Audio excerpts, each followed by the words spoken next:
England, 1985. 200 guests watched in silence as Duke Edward Ravenscroft raised his crystal glass not toward his wife, but toward the woman standing at his left. Margaret Ellsworth did not gasp. She did not reach for his arm. She reached instead for the diamond necklace at her throat, unclasped it with steady fingers, and set it beside his dinner plate without a word. The room heard the small sound it made against the china. Edward heard it too. And in that single moment, every person in that ballroom understood the Duchess of Ashbourne had just ended her marriage. Before we go any further, if this is your first time here, please subscribe to our channel and follow this story all the way to the end. And drop a comment telling me what city you're watching from. I want to see just how far this story has traveled. Margaret had dressed carefully that evening, not because she wanted Edward's attention.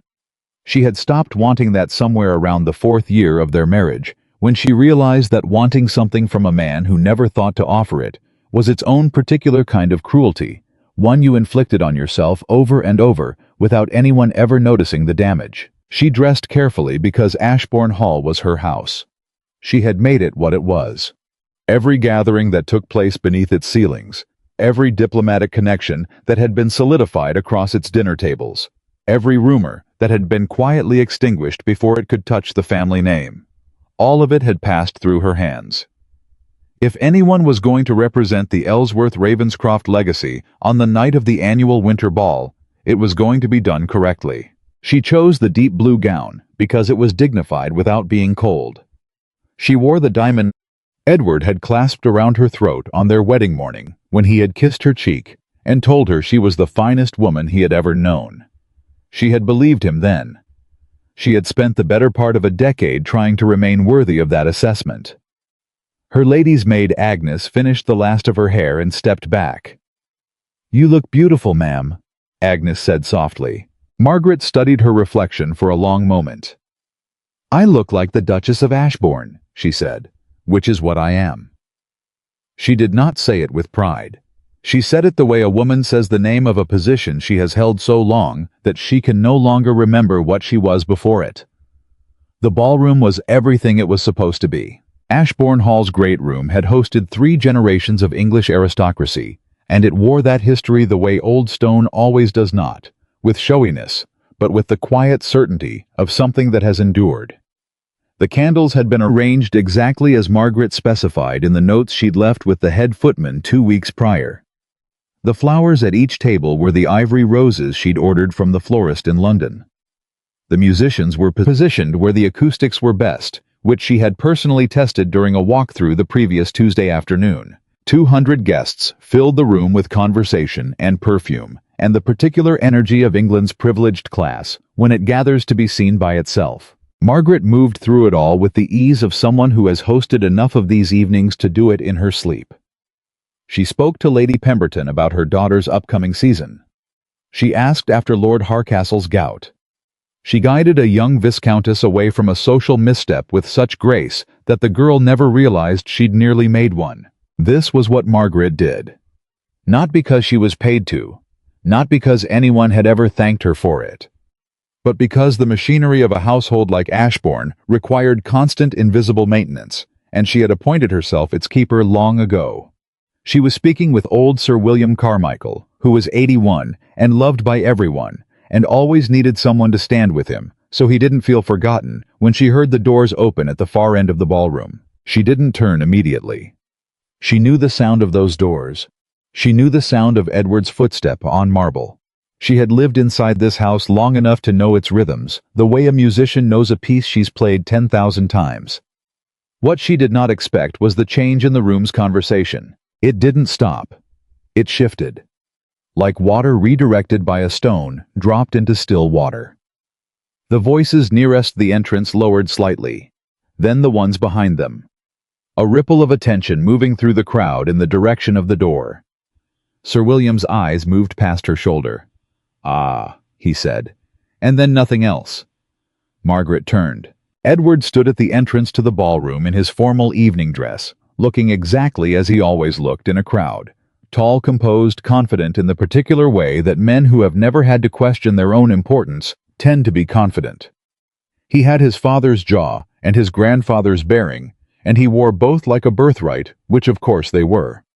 But he did not come in alone. The woman on his arm was perhaps 35, dark-haired, wearing a gown the color of champagne that had clearly been designed for exactly this kind of entrance.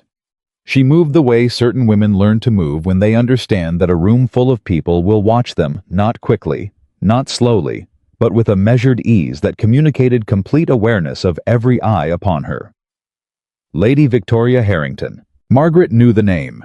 She had heard it in passing over the last several months, attached to various social events in London. A widow, well-connected, said to be charming and extremely well-read, said to be particularly fond of the company of married men whose wives had the good sense not to make a scene.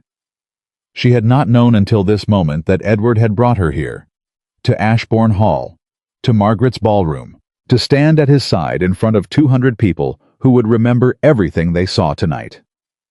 She waited for him to look at her. That was the thing she would think about later, when the night had ended and she was alone and could finally let herself process what had happened. She waited.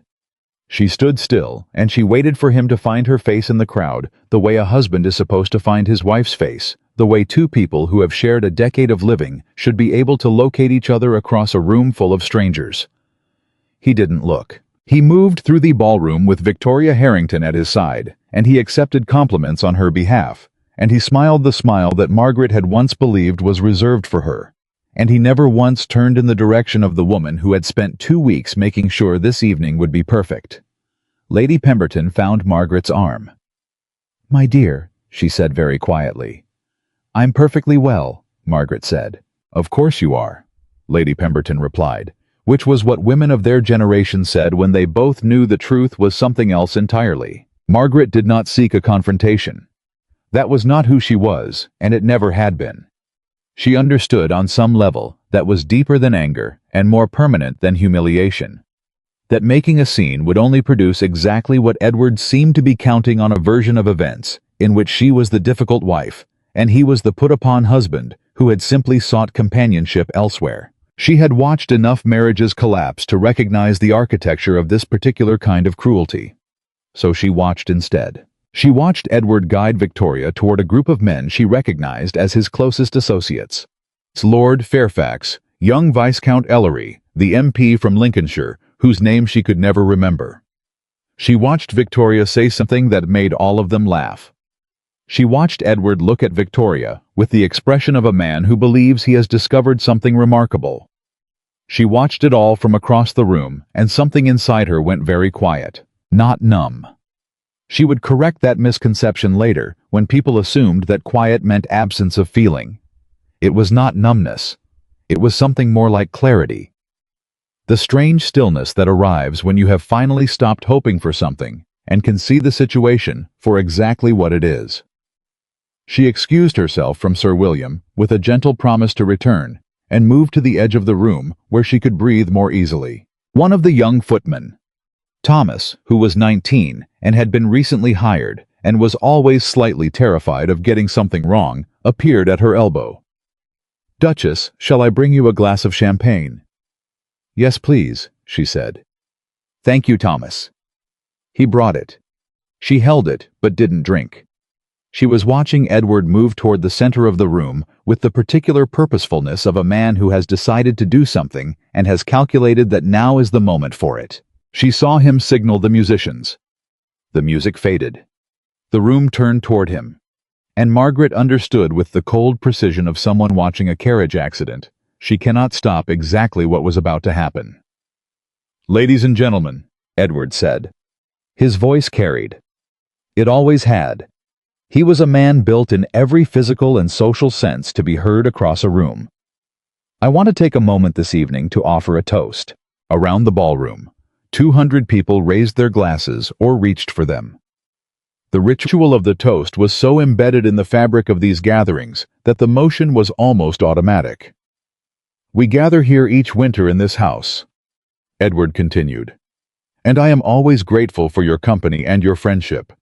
But tonight, I want to honor someone who has made this season particularly remarkable." Margaret's grip tightened slightly on the stem of her glass. "Her intelligence," Edward said. Her grace, her ability to see clearly when others cannot, and her extraordinary kindness, which has reminded me of things I had forgotten. He turned to Victoria.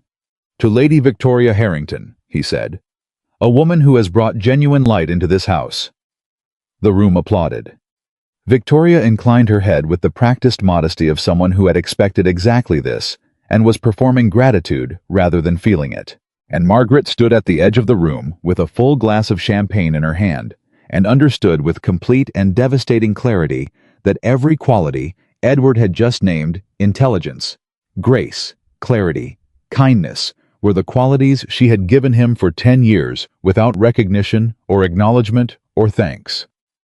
The intelligence she had used to manage his affairs when his own attention wandered. The grace she had employed at 100 gatherings, just like this one, to protect his reputation and advance his standing. The clarity she had exercised every time she swallowed her own needs and did what the household required. The kindness she had extended to his tenants, his staff, his colleagues, his family, his guests. He had found all of it remarkable in another woman. He had simply never noticed it in his wife. The applause ended. The music resumed. The room began to move again, the social machinery clicking back into its familiar rhythm. And Margaret set her glass down on the nearest surface, very carefully. The way you set something down, when you understand that your hands are not entirely steady and you want no one to see. She reached up. She unclasped the diamond necklace, the one Edward had given her on their wedding morning. The one she had worn at every formal occasion for the past 10 years. The one she had polished herself twice a year, even though there were people on staff she could have asked to do it. She held it for a moment, feeling the weight of it. Then she walked to the head table where Edward's dinner setting was laid out, with the precision she had personally overseen, and she placed the necklace beside his plate. The sound it made, small crystalline final, seemed much louder than it should have been. She straightened. Edward was perhaps 15 feet away. She did not need to cross the distance. He had already seen her. She watched his face change not with guilt. Not yet. But with the confused recognition of a man who is beginning to understand that something has gone wrong and cannot yet identify what. Margaret, he said, her name in his mouth like a question. She looked at him for a long moment. She thought about 10 years. About the charity events and the correspondence and the tenants and the staff and the dinners and the reputations managed and the crises averted and the loneliness swallowed and the silence maintained and the patience extended without ever once being asked. She thought about the look on his face when he toasted another woman with her virtues. I hope, she said with complete composure, that you enjoy the life you have chosen, Edward. He took a step toward her. What are you, Margaret? What is this? This is clarity, she said. I imagine it feels unfamiliar. She turned. She did not run. She did not hurry. She walked across the ballroom with her shoulders straight and her head level, the way she had learned to walk in this house with purpose without apology, as if the space she occupied was hers by right rather than permission. The crowd parted. Not dramatically, they were too well bred for that. But she felt the awareness of her passage moving through the room. Eyes that turned and then quickly looked away, because the English aristocracy has a well-developed instinct for not witnessing what they cannot politely acknowledge. She reached the grand doors. She did not look back. She heard Edward behind her. Margaret, Margaret, please. And she heard the particular silence of a room full of people pretending very hard not to hear what they were absolutely hearing. She pushed through the doors. The corridor beyond was cooler and quieter, and she kept walking until she reached the smaller sitting room at the end of the east wing, the one that had been her grandmother's, and that she had always thought of as the only room in this house that truly belonged to her. She sat down. She placed her hands in her lap, and she breathed. Agnes found her there 20 minutes later, which meant Agnes had given her exactly the right amount of time, enough to collect herself, not enough to feel abandoned. The carriage is ready, Agnes said. She didn't ask questions. Agnes never asked questions when she could see the answers on someone's face. It was one of the things Margaret valued most about her. He'll come after me, Margaret said. Not hopefully, just factually. Probably, Agnes said. And he'll expect me to be upset enough to say things I'll regret. or calm enough that he can tell himself it wasn't serious. Agnes waited. "I'm neither," Margaret said. "That's the part he won't understand." She stood. She looked at herself in the small mirror beside the door. Pale composed the marks of a decade of self-containment, written in the set of her jaw and the steadiness of her eyes. "The necklace," Agnes said carefully. "Shall I retrieve it?" "No," Margaret said. "Let him keep it. Let him look at it every time he sits down to dinner in his house. Let him remember." She walked out of the room and down the corridor and out through the servants' entrance at the back of the house because she had no interest in crossing the ballroom again, and she knew this house well enough to leave it by 100 different ways.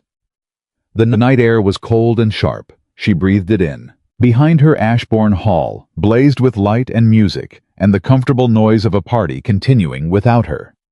She walked to the carriage. She did not look back. She did not cry. Not because she had nothing to cry about. She had everything in the world to cry about.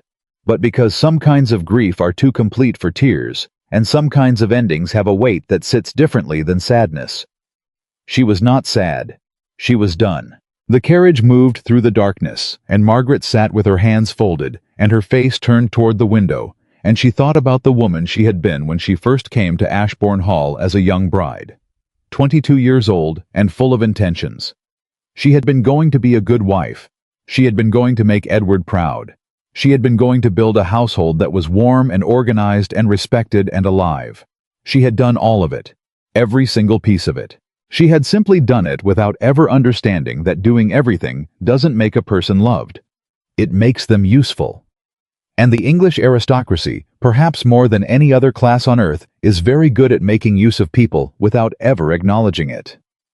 Her grandmother's voice came to her in the darkness. The woman who does everything and says nothing will one day find herself with everything done and nothing left to say. Her grandmother had said that to her on the morning of her wedding, in the way that old women sometimes deliver warnings wrapped in well-wishing words you don't understand until years later, when you're sitting in a carriage in the dark, and suddenly you hear them clearly for the first time. "Where are we going?" the coachman called down. Margaret had given him no instruction when she climbed in. She had simply gotten into the carriage and waited. She thought about Ashbourne Hall. She thought about the life she had built there. She thought about going back in the morning as Edward would expect her to do, and sitting across from him at breakfast, and pretending that a toast to another woman in front of 200 people was the kind of thing that could be smoothed over with an apology and a long-suffering silence. She had lived that life for 10 years. She was 42 years old. She thought about her grandmother's cottage in the countryside, the small stone property outside Whitmore that she had inherited and never visited, because there had always been something more pressing here, some crisis at Ashbourne that needed her attention, some obligation that made her own desires seem self-indulgent. "Whitmore," she said. "Take me to Whitmore." The carriage turned, and somewhere behind her in the blazing, beautiful house she had spent a decade maintaining her husband stood beside the woman he had toasted, holding a diamond necklace he probably didn't yet understand in the middle of a party that was no longer going quite right. Margaret watched the lights of Ashbourne Hall disappear behind a hill. She felt for the first time in longer than she could precisely remember something that might have been relief. Not happiness. Not yet. But the peculiar and tentative freedom of a woman who has finally put down something very heavy. She had spent 10 years making herself indispensable. She had just made herself gone. And the two she suspected were about to prove to be very different things. The cottage at Whitmore had not been lived in for 11 years. Margaret knew this because she had been the one to close it after her grandmother died, folding the old woman's linens herself, and shutting the windows against the autumn cold, and locking the front door with the key that had lived at the bottom of her jewelry box ever since. She had meant to return. She had always meant to return. There had simply never been a moment at Ashbourne Hall where she could leave without something unraveling in her absence, some thread of the household pulling loose the moment she turned her back. She arrived before dawn. Agnes had come with her and the coachman and no one else. She had not sent word ahead.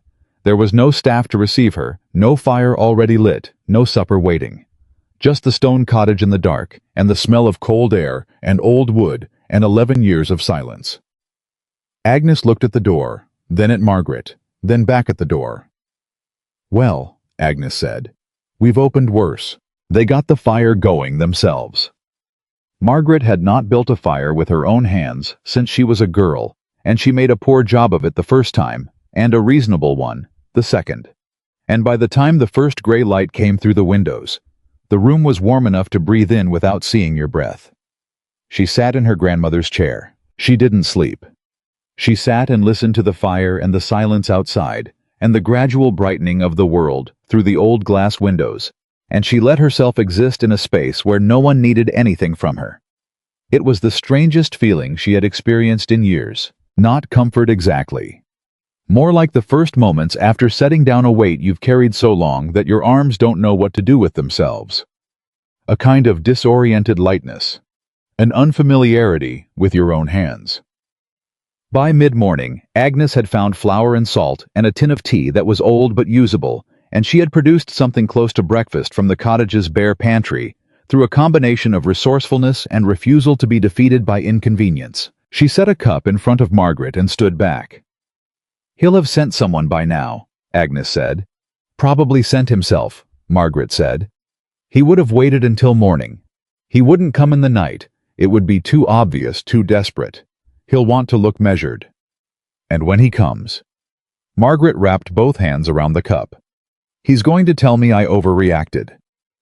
Agnes said nothing, because they both knew she was right. Edward arrived at Ashbourne Hall's breakfast table to find his wife's chair empty. This was not in itself unprecedented. Margaret sometimes rose early. She sometimes took her breakfast in the library when she had correspondence to catch up on. He poured himself coffee and told himself this was one of those mornings, except that her chair had a particular quality of emptiness that morning that was different from the emptiness of a chair whose occupant had simply stepped out. He had been married to Margaret for 10 years, and he understood her presence in a room even when she wasn't in it, the way you understand the sound of a clock ticking until the moment it stops, and then you understand it differently. He set down his cup. "Where is the Duchess?" he asked the footman standing near the sideboard. The footman. It was young Thomas, still slightly terrified of getting things wrong. Looked at his shoes first, which told Edward everything before a word was spoken. "Her Grace departed last evening, Your Grace. Shortly after that, is to say, during the latter part of the she left before the ball concluded, sir. With Agnes. The carriage." Edward was very still. "Where did she go?" "I don't know, Your Grace. I'm sorry, sir. She didn't say." Edward pushed back from the table. He had expected Margaret to be in her room. He had expected her to be angry, perhaps, or icily composed in the way she could be when she was managing strong emotion.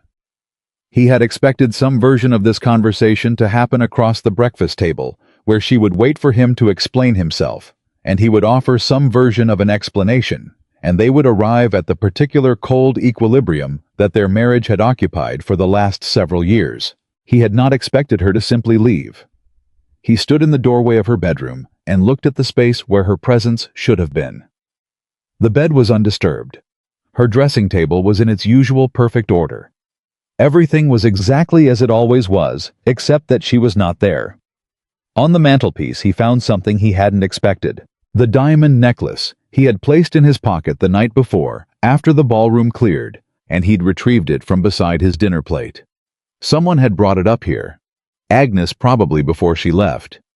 It sat on the mantelpiece in the center of the room, with the quality of an object that has been placed where it is very deliberately as a thing to be looked at and thought about. Edward picked it up. He had given it to her on the morning of their wedding. He remembered the moment with uncomfortable precision. The way she had looked 22 and radiant and terrifyingly capable of being hurt, and the way he had felt holding a piece of his family's legacy and placing it around the throat of the woman who was going to build his future with him. He had felt in that moment the particular masculine pride of a man who believes he is doing right by someone. He turned the necklace over in his hands. Last night she had unclasped it with steady fingers and set it on the table beside his plate, and told him she hoped he enjoyed the life he had chosen. And he had stood there in the middle of his own ballroom and watched her walk away and done nothing. He had done nothing because some part of him had believed with the comfortable certainty of a man who has never truly had to fear losing something that she would be back. He closed his hand around the necklace. He was going to need to find her. It took him 2 days to learn where she had gone, because the servants at Ashbourne had a loyalty to Margaret that ran deep and quiet. And when Edward asked questions, they answered them accurately in the strict technical sense, while somehow never providing him with any useful information. It was a masterpiece of obedience and misdirection that he would later reflect spoke volumes about how his household actually worked. It was Lord Pemberton's wife, Lady Harriet Pemberton, who had stood beside Margaret at the ball and was not inclined to let Edward suffer less than he deserved, who finally told him, not out of kindness, but out of the conviction that whatever happened next, the two of them needed to face each other directly. "Whitmore," she said when he found her at a Tuesday afternoon calling hour. "Her grandmother's cottage. She's been there since the night of your disgraceful toast." The word landed like she'd intended it to. "Harriet, I am Lady Pemberton to you at present," she said. "And I'll tell you something else, Edward. Half the women in that room have been Margaret Ellsworth for most of their lives. Don't expect sympathy." He went to Whitmore. He had not been to the cottage in years. He had been once early in the marriage, when Margaret's grandmother was still alive, a brief visit that he had not understood was important, and therefore had not paid sufficient attention to. He remembered it as small and plain and full of books, the kind of house where the warmth was built into the rooms rather than the furnishings. Agnes answered the door. She looked at him with the particular expression of a woman who has served someone for 15 years and has formed strong opinions about the people in that person's life. "Is she here?" Edward asked. "Yes," Agnes said. "Will she see me?" Agnes considered this for a moment that lasted slightly longer than was comfortable. "She will.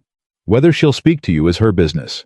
Come in and wait. I'll tell her." He waited in the small front room, standing because sitting felt wrong, holding his hat, because he had forgotten to leave it with the carriage.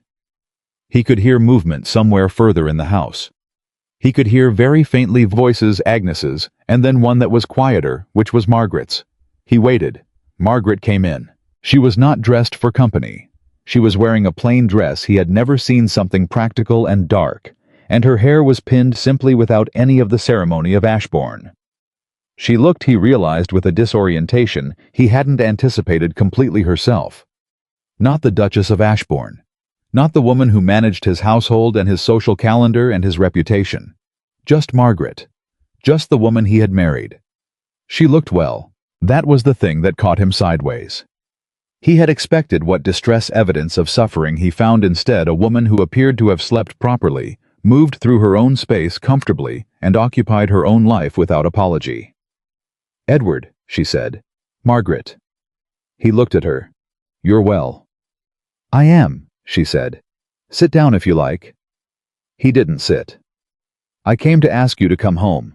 Something shifted in her expression, not anger, not surprise, more like the recognition of a predictable outcome. "Of course you did. I owe you an apology. What I did was—" "What you did," Margaret said quietly, and without heat, "was exactly what you have been doing for the better part of 4 years. You simply did it publicly this time." The directness of it stopped him. He had prepared on the ride over a version of this conversation. He had prepared an apology that acknowledged the toast was poorly considered, and that he understood she had felt embarrassed. He had prepared a reasonable explanation of what Victoria was to him and what she wasn't. He had prepared on some level to manage this the way things at Ashbourne were managed, with efficiency and the minimum necessary acknowledgement of the actual problem. Margaret had just taken all of that apart in one sentence. "I didn't mean to humiliate you," he said.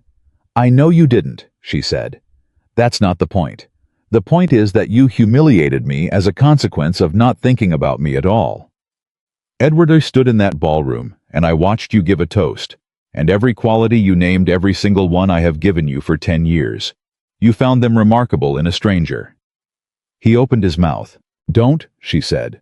"Don't explain her. I don't need the explanation. I need you to sit with what I just said."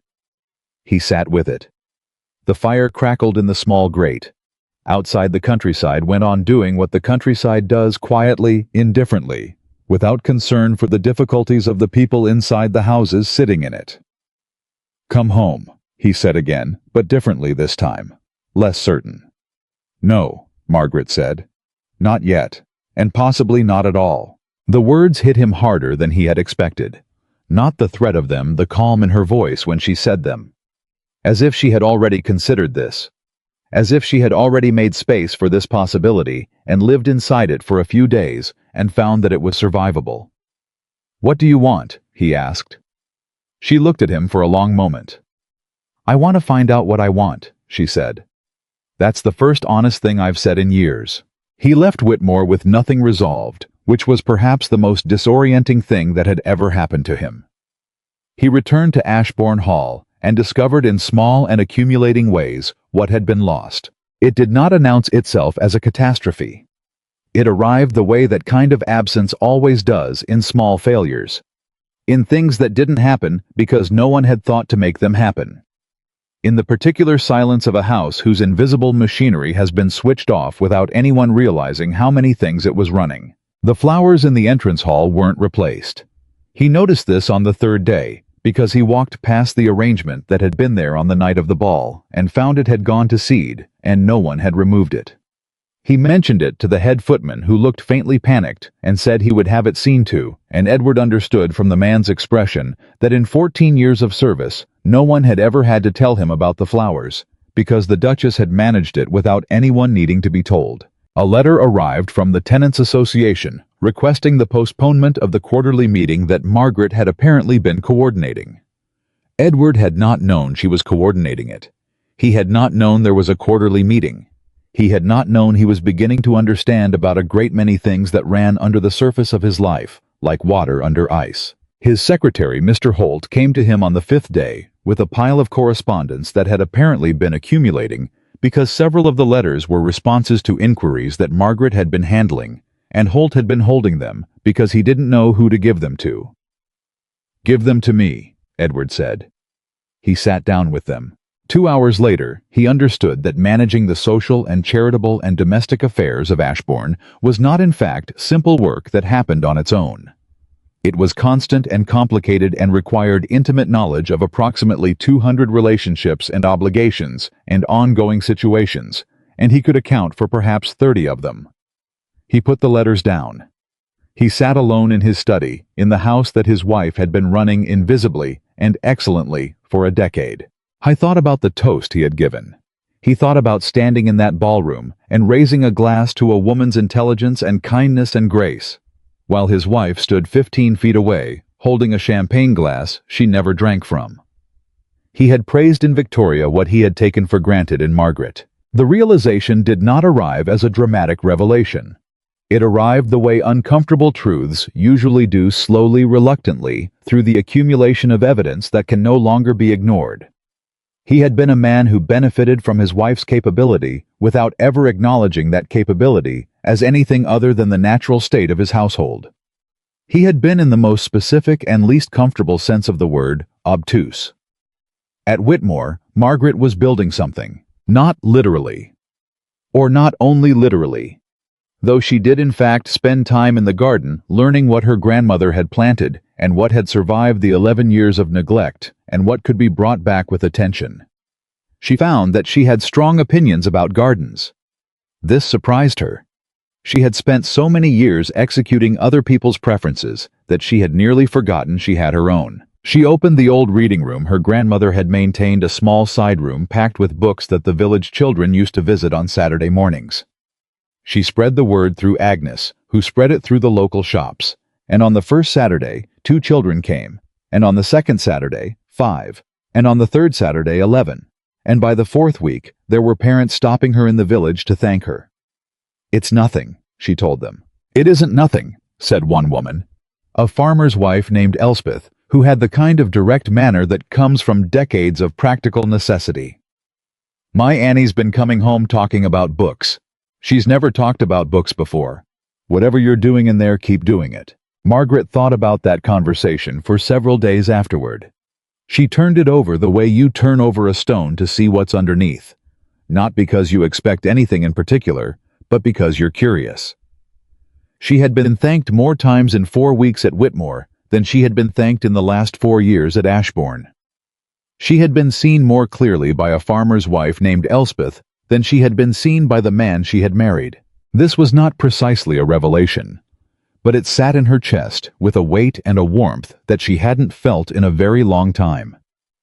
Agnes, who watched Margaret with the attention of someone who has made another person their primary professional concern, said one evening, "You look different." "Do I?" "Less careful," Agnes said. "You always looked careful, like you were calculating 5 things at once. You don't look like that anymore." Margaret considered this.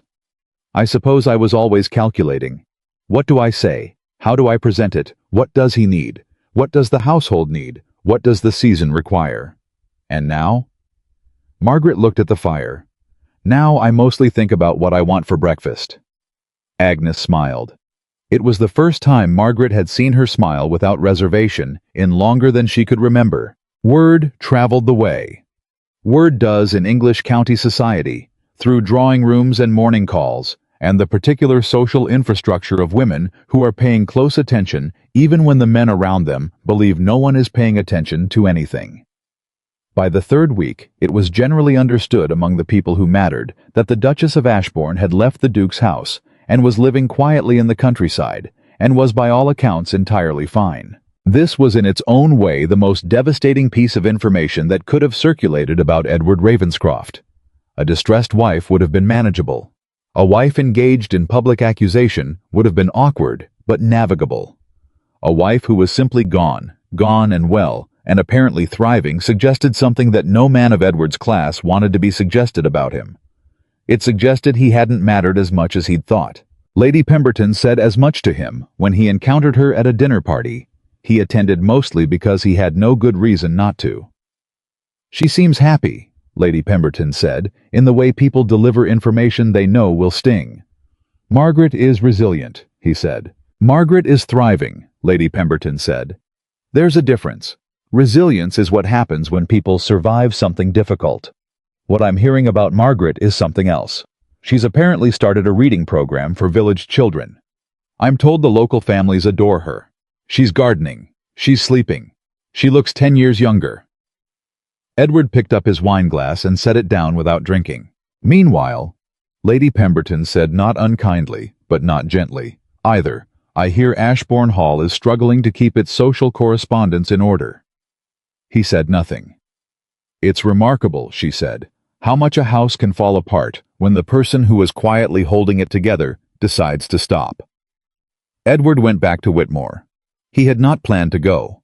Or rather, he had told himself he wasn't going, and then found himself on a gray Tuesday morning directing his coachman toward Whitmore. Agnes opened the door again. "She's in the garden," Agnes said. He found Margaret on her knees beside a bed of something green and half-dormant, wearing gardening gloves and a dress that had mud at the cuffs, examining what appeared to be a bulb with the focused attention of a doctor reviewing test results. She looked up when she heard him. She did not look startled. She did not look particularly glad to see him. She looked at him the way you look at weather, with attention, but without strong feeling either way. "Edward," she said. "The hall is in a state," he said. She returned her attention to the bulb. "I know. The tenants' meeting. I left notes for all of it in the upper right drawer of the library desk," she said. "The correspondence schedule, the supplier contacts, the tenant obligations, the charitable accounts. Everything is documented. You simply need someone to execute it." He stared at her. "You documented all of it before you left." "I've been documenting it for years," she said. "I assumed someone might need to know how things ran. I just assumed it would be me consulting my own notes." He had not expected that. He had imagined himself arriving to tell her the house needed her and watching her face register the necessity of her own return. He had not imagined her saying, "I left notes in the library desk." "Margaret." He stopped. Started again. "The way I've handled things, what I've allowed to happen, I didn't see it clearly." She pulled off one glove. "What did you see?" I thought about how to say it honestly. "I saw a household that functioned well. I saw a wife who was competent.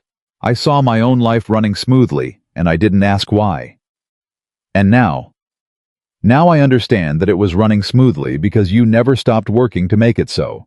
And I never noticed the work because it never stopped." He paused. "And because I wasn't paying attention to you." I was paying attention to other things. Margaret set the bulb down carefully in the dirt. She stood up. She looked at him with an expression he found difficult to read. Not cold, not warm, something more layered than either. "Are you asking me to come back?" she said. "I'm asking you to talk to me," he said. "Properly. Not about the house, not about the estate." She studied him. "All right," she said finally. "Come inside. Agnes will make tea." He followed her inside, and something in the quality of that moment, not resolution, not forgiveness, not yet anything that simple, felt like the first honest thing that had happened between them in a very long time. She told him over tea that Agnes produced with quiet efficiency what the last 10 years had actually been. Not the list of tasks, not the inventory of what she'd managed, but the experience of it, what it felt like to carry something that no one acknowledged, what it felt like to sit in a room full of people who admired her husband, and to understand that the admirable things about her husband's life were largely things she had built and maintained and protected while he was looking elsewhere. "I stopped expecting credit," she said. "That's the part that's hardest to explain. I didn't stop because I became selfless. I stopped because expecting it was too painful." Edward was very still across the table. "I thought your silence meant acceptance," he said. "I know you did," she said. "That was the mistake. My silence meant I had given up hoping for something I needed. Those are very different things." He absorbed that. "And Victoria," he began. "I'm not angry about Victoria," Margaret said. "I'm not Edward. I am not sitting here consumed by jealousy. Do you understand that Victoria Harrington is not the problem? She is the symptom. The problem is that you were available to be flattered by a stranger because I had stopped mattering to you in any immediate present tense way. I had become background, and I let myself become background. We both did this." He had come prepared for recrimination. He had not been prepared for this, for her to look at the situation without flinching and place her own part in it alongside his without letting him off the hook. "What do you want?" he asked. And this time, he meant it as a real question, not a negotiating opener. She looked at him for a long moment. "I want to find out," she said, "whether you are capable of the kind of attention a marriage actually requires. Not performance, not toasts, not gestures in front of a crowd. I mean the daily, unglamorous, unsexy work of paying attention to another person." "And if I am, then we'll see," she said. "But I need you to understand something first, Edward." Her voice was steady and quiet and completely serious. "I am not going back to what we had. That version of our marriage is over. If anything exists between us going forward, it will be built on different ground. And I will not be the only one doing the building." The room was very quiet. Outside, the countryside went on being indifferent to everything. Edward looked at his wife, really looked at her, perhaps for the first time in years, and understood that the woman sitting across from him was not the woman he had married, in the sense of the woman he had taken for granted. She had become someone else in the years he hadn't been watching, someone he didn't entirely know. The thought should have alarmed him. Instead, he found it the most interesting thing he had encountered in a very long time. "All right," he said. She looked at him steadily. "All right, what?" "All right," he said. "I'll prove it." She picked up her tea. "I suppose," she said, "we'll see." And she meant it. She was not offering hope as a kindness. She was offering it as the bare, honest truth of where she stood. Uncertain, unwilling to pretend certainty she didn't feel, and for the first time in years, completely unwilling to perform anything she didn't mean. That Edward would think later was the most marriage-like thing she had said to him in years. The truth without the softening. The door open without any promise of what was on the other side. He left Whitmore with nothing resolved, but for the first time since the night of the ball, he left with the feeling that something true had been said between them. And he understood, without quite having words for it yet, that that was where things had to start. Edward Ravenscroft was not by nature a man who investigated things. He made decisions. He directed people. He occupied the top of structures that other people maintained, and he had been raised as men of his position were raised to believe that the top of the structure was where the actual work happened. Decisions were work. Direction was work. The maintenance was simply what everything else was there for. This belief had governed him for 47 years, and it had never once been seriously challenged until he sat down in his own library with a pile of correspondence he didn't know how to answer, and began to understand that the structure he occupied had been maintained for a decade almost entirely by one person who was currently sitting in a cottage 30 miles away examining garden bulbs. He had told Margaret he would prove himself. He had meant it when he said it. He had less certainty in the days that followed about what proving himself actually required. The correspondence helped. Not in the way he'd expected, not by making things easier, but by making things visible.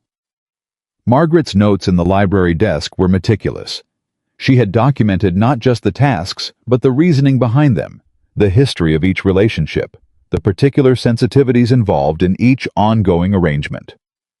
Reading them was like reading a detailed account of a world that had been operating parallel to his own, hidden in plain sight, managed by someone who had never once been asked if she was managing too much. He read them at night, after the house had settled, when there was nothing to distract him from the accumulating weight of what he was learning. He read about the Tennant family, the Holloways who had fallen behind on their rent during a difficult winter 3 years ago, and who had come to Margaret rather than to him, because they had known apparently that she would handle it with discretion and without humiliation.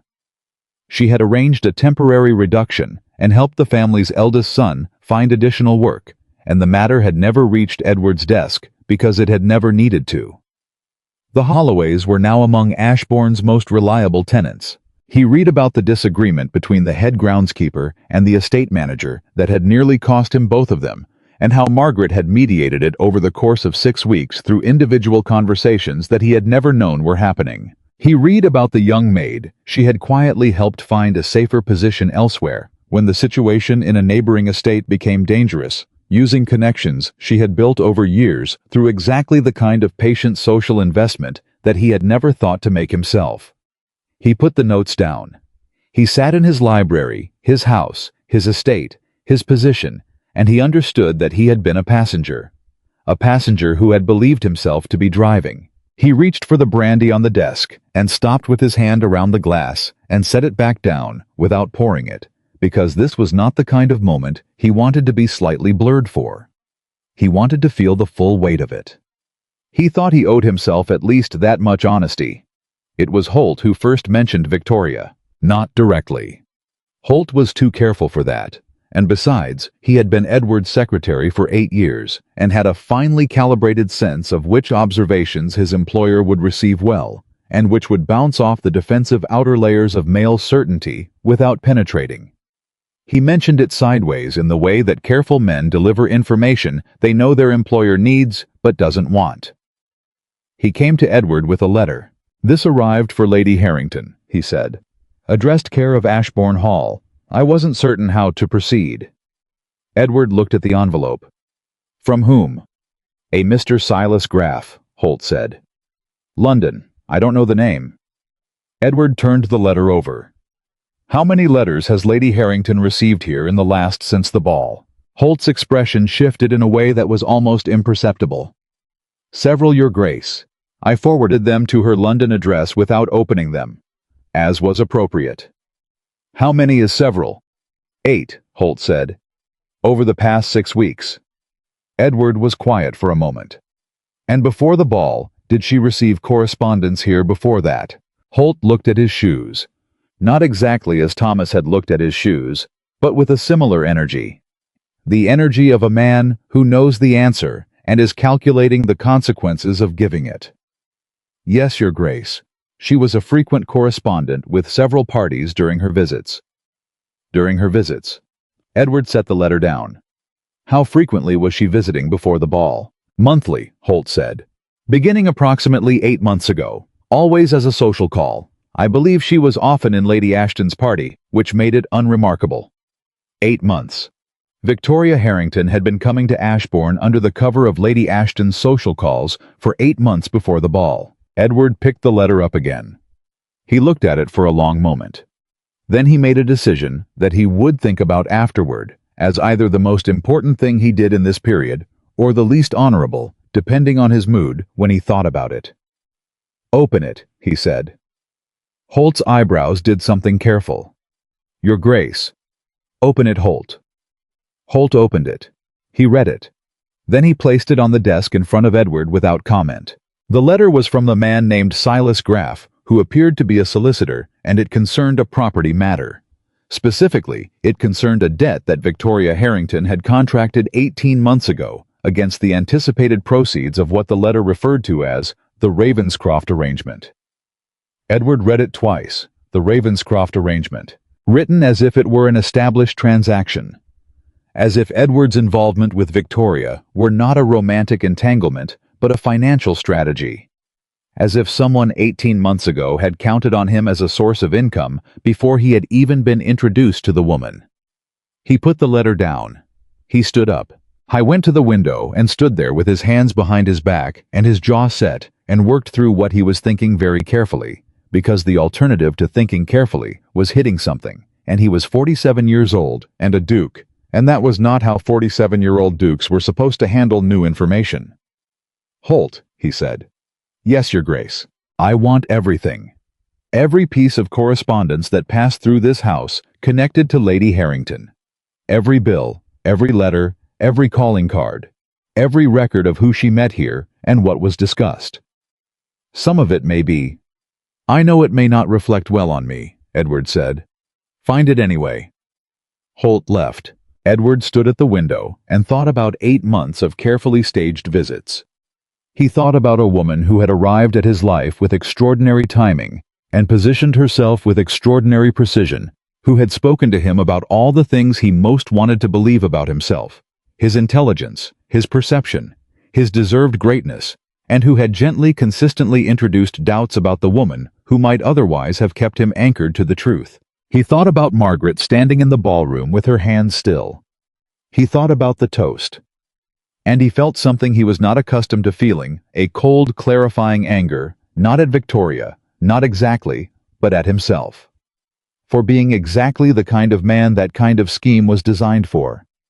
For being so comfortable in his own pride that he had never questioned the source of the flattery. For being so accustomed to his wife's reliability that he had found novelty more interesting. He had been played. Not by an evil woman with exceptional powers. By an ordinary woman with a clear understanding of how men like Edward worked and what they needed to hear, and who had simply been willing to provide it. That was what made it humiliating. The mechanism was obvious in retrospect. She had told him what he wanted to hear. He had believed it because he wanted to. And in the process, he had toasted her in front of 200 people while his wife stood 15 feet away. What Holt found over the next 4 days told a story that Edward assembled piece by piece, the way you assemble something you've broken slowly, with the understanding that each piece you connect makes the final picture larger and more complete and more difficult to look at. Victoria Harrington had arrived in London society 18 months ago with good references, appropriate connections, and a recently settled financial situation that, upon closer examination, was significantly less settled than it appeared. She had debts. Not scandalous ones, nothing that would have been immediately visible to the circles she was moving in, but real debts, the kind that required a solution rather than management. She had identified Ashbourne as a solution, not Ashbourne Hall, specifically, not Edward specifically, at least not at first. But the pattern was recognizable to Holt, who had the advantage of viewing it from outside the emotional weather of the thing, and who had, it turned out, been quietly concerned for several months. She positioned herself through Lady Ashton's social circle. Holt said, laying papers on the desk with the careful precision of a man delivering evidence. Lady Ashton is not to put too fine a point on it, easily flattered and not particularly observant. She is exactly the kind of sponsor a woman in Lady Harrington's position would seek. And then, Edward said, and then she came here. First as part of the group, then separately. She was never inappropriate. She was always entirely correct. But she was very consistent about presenting herself at moments when the household arrangements might have been feeling strained. Edward looked at him. "Say what you mean, Holt." Holt met his eyes. "There were evenings when it was apparent that you and Her Grace had not argued precisely, but when there was a certain distance. Lady Harrington had a particular gift for appearing on those evenings." The cold clarity deepened. "She knew when we were having difficulty. She cultivated Lady Ashton's awareness of such things, Holt said. Lady Ashton is sociable. She talks. So someone had been feeding Lady Ashton information about the state of Edward's marriage, and Lady Ashton, sociable and not particularly observant, had shared that information with the new friend she was sponsoring. And that friend had used it to time her appearances with the precision of someone who understood exactly what she was doing and why. Edward looked at the papers spread across his desk. There was more. There were letters. Not love letters. Nothing so easily explicable, but letters to two of her London correspondents, written in the months before the ball, that contained observations about Margaret that were damaging in their specificity. Not outright lies. Worse than lies. Partial truths, carefully selected, framed, to create a portrait of a woman who was cold and rigid and fundamentally incapable of meeting her husband where he actually lived. She had said Margaret was brilliant at managing things, but terrible at understanding people.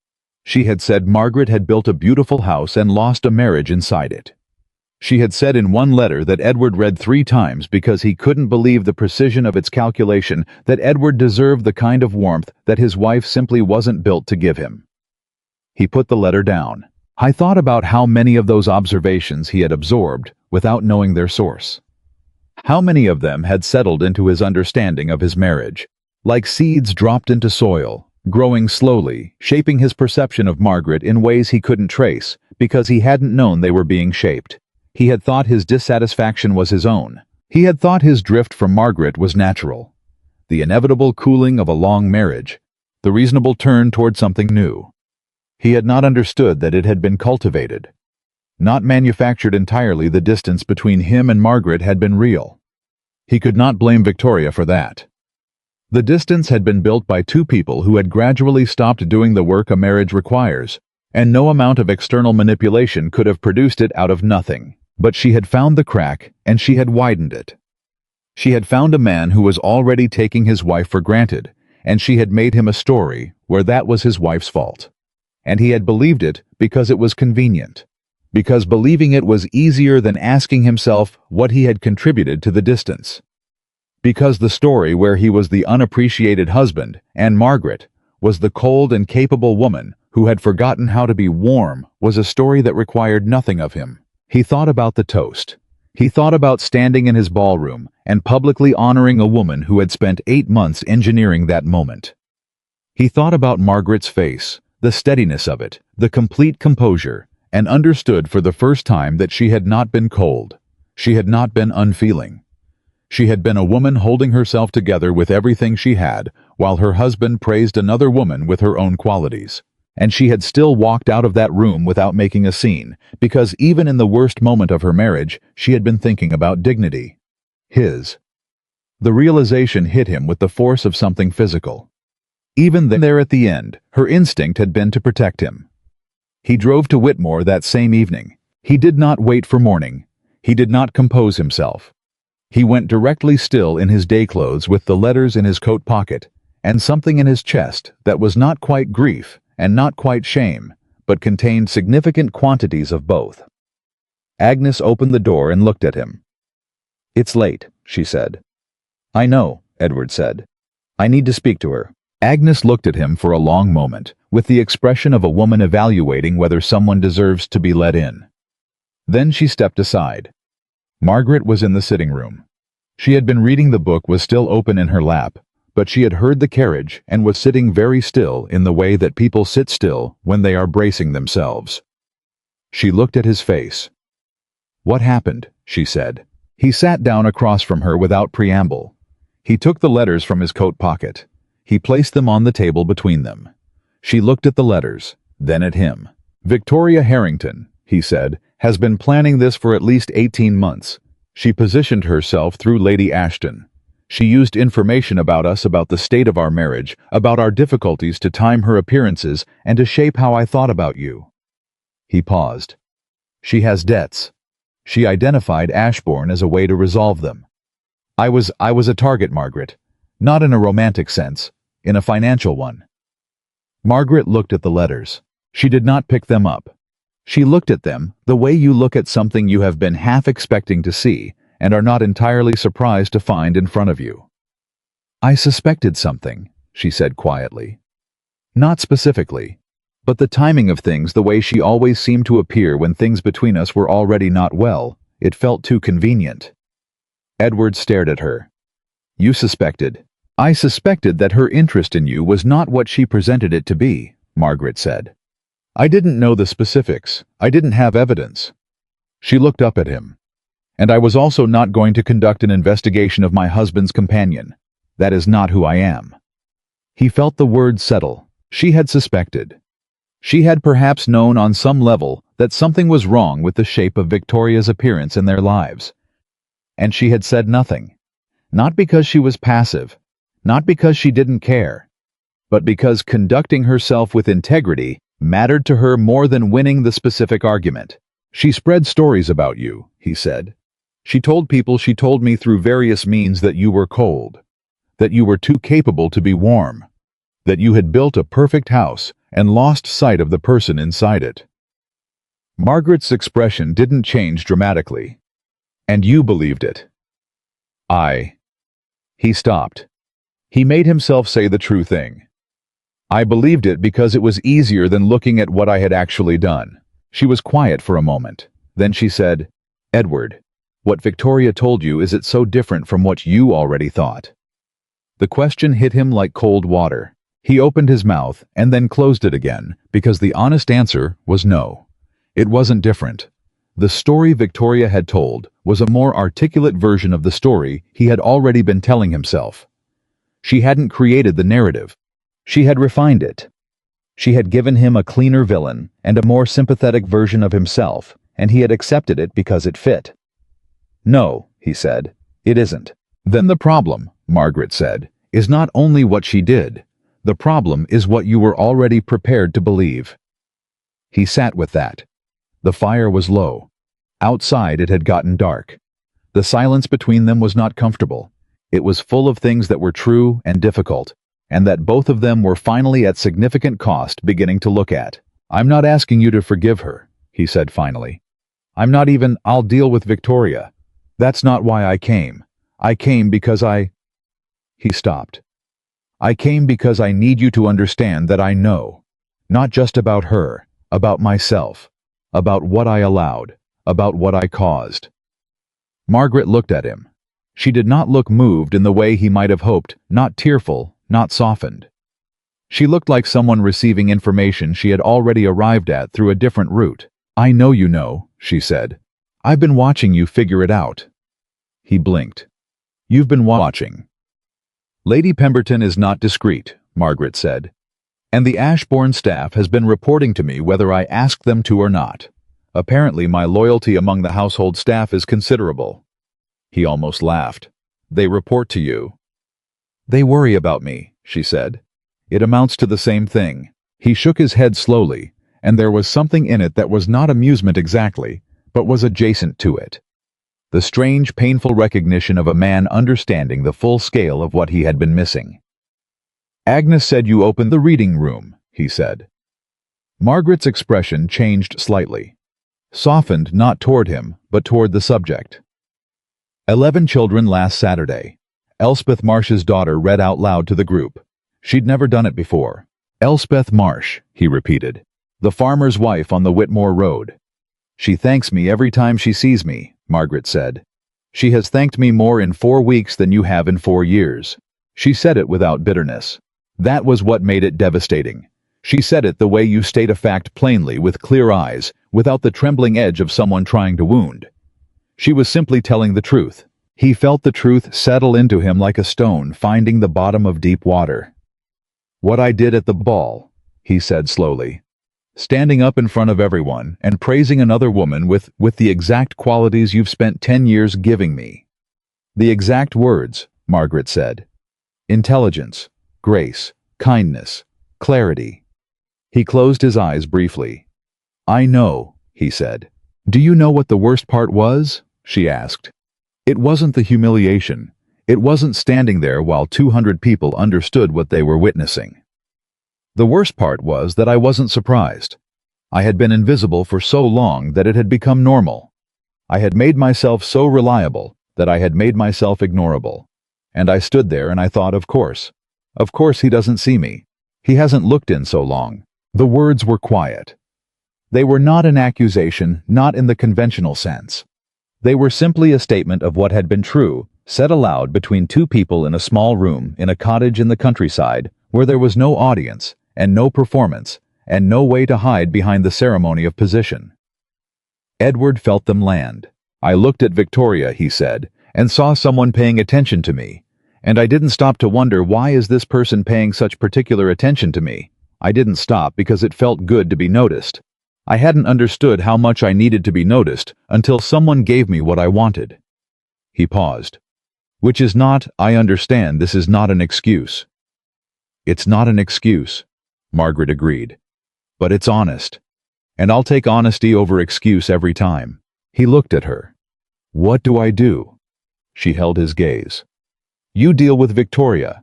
You handle it cleanly, and you don't ask me to be involved. Whatever she's done, the way you end it is yours to manage. And after that, Margaret said, you come back here, and we continue to have this conversation, the one where we actually tell each other things. She paused.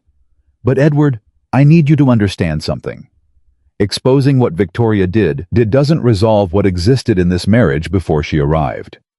She found a crack because there was a crack, and that crack was built by two people, not by some outside schemer. I know, he said. We built the distance between us, she said.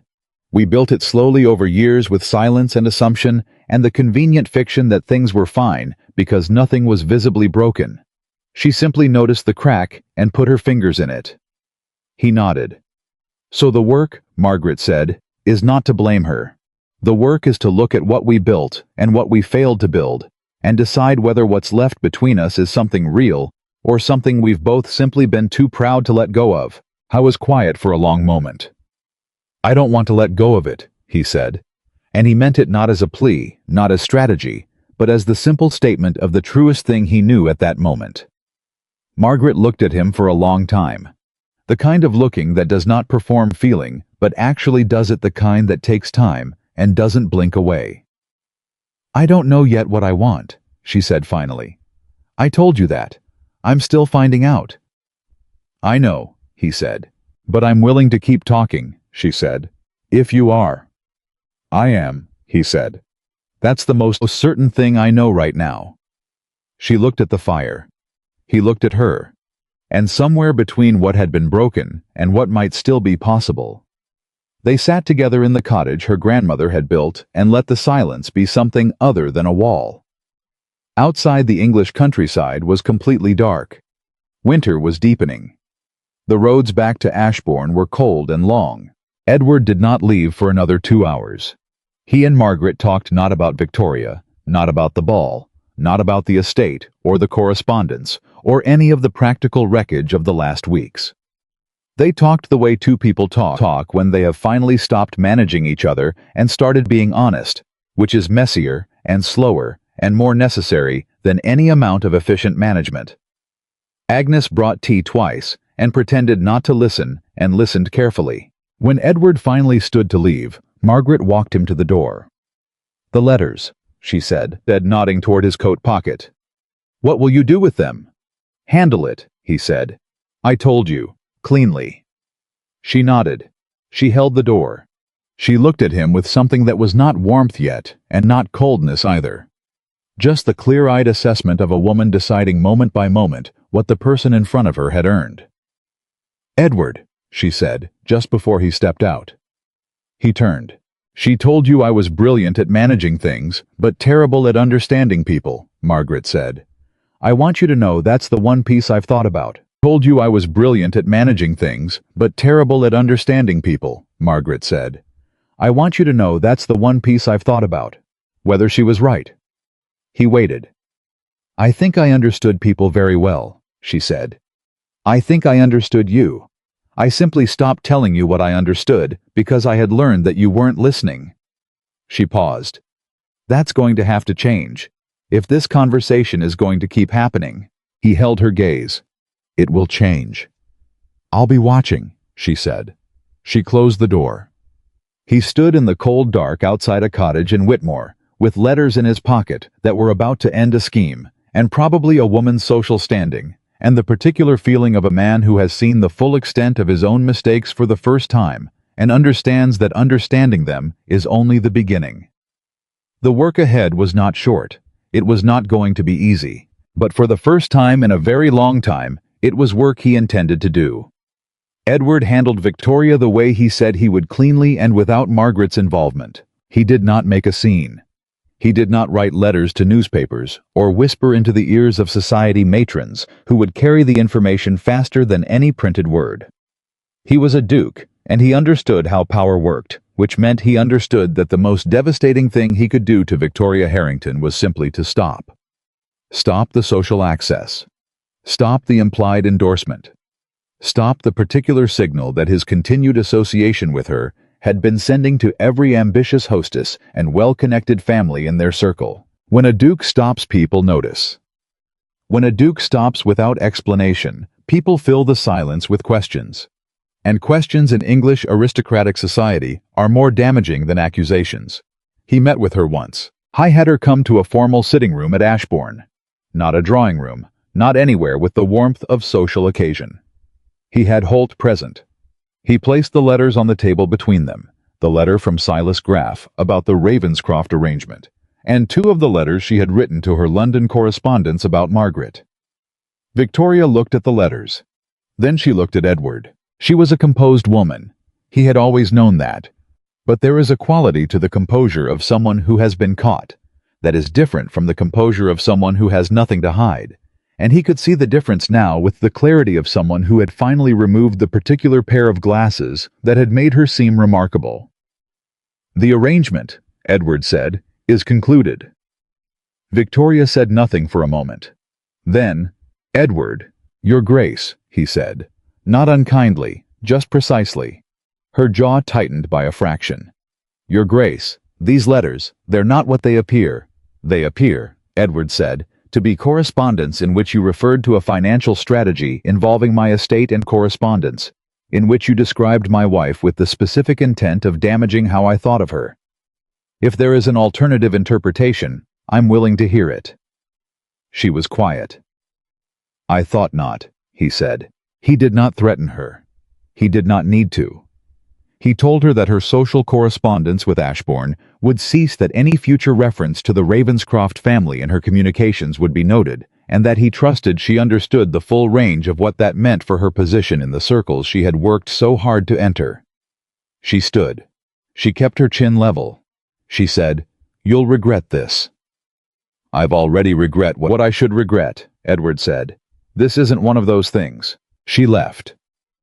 Holt closed the door behind her.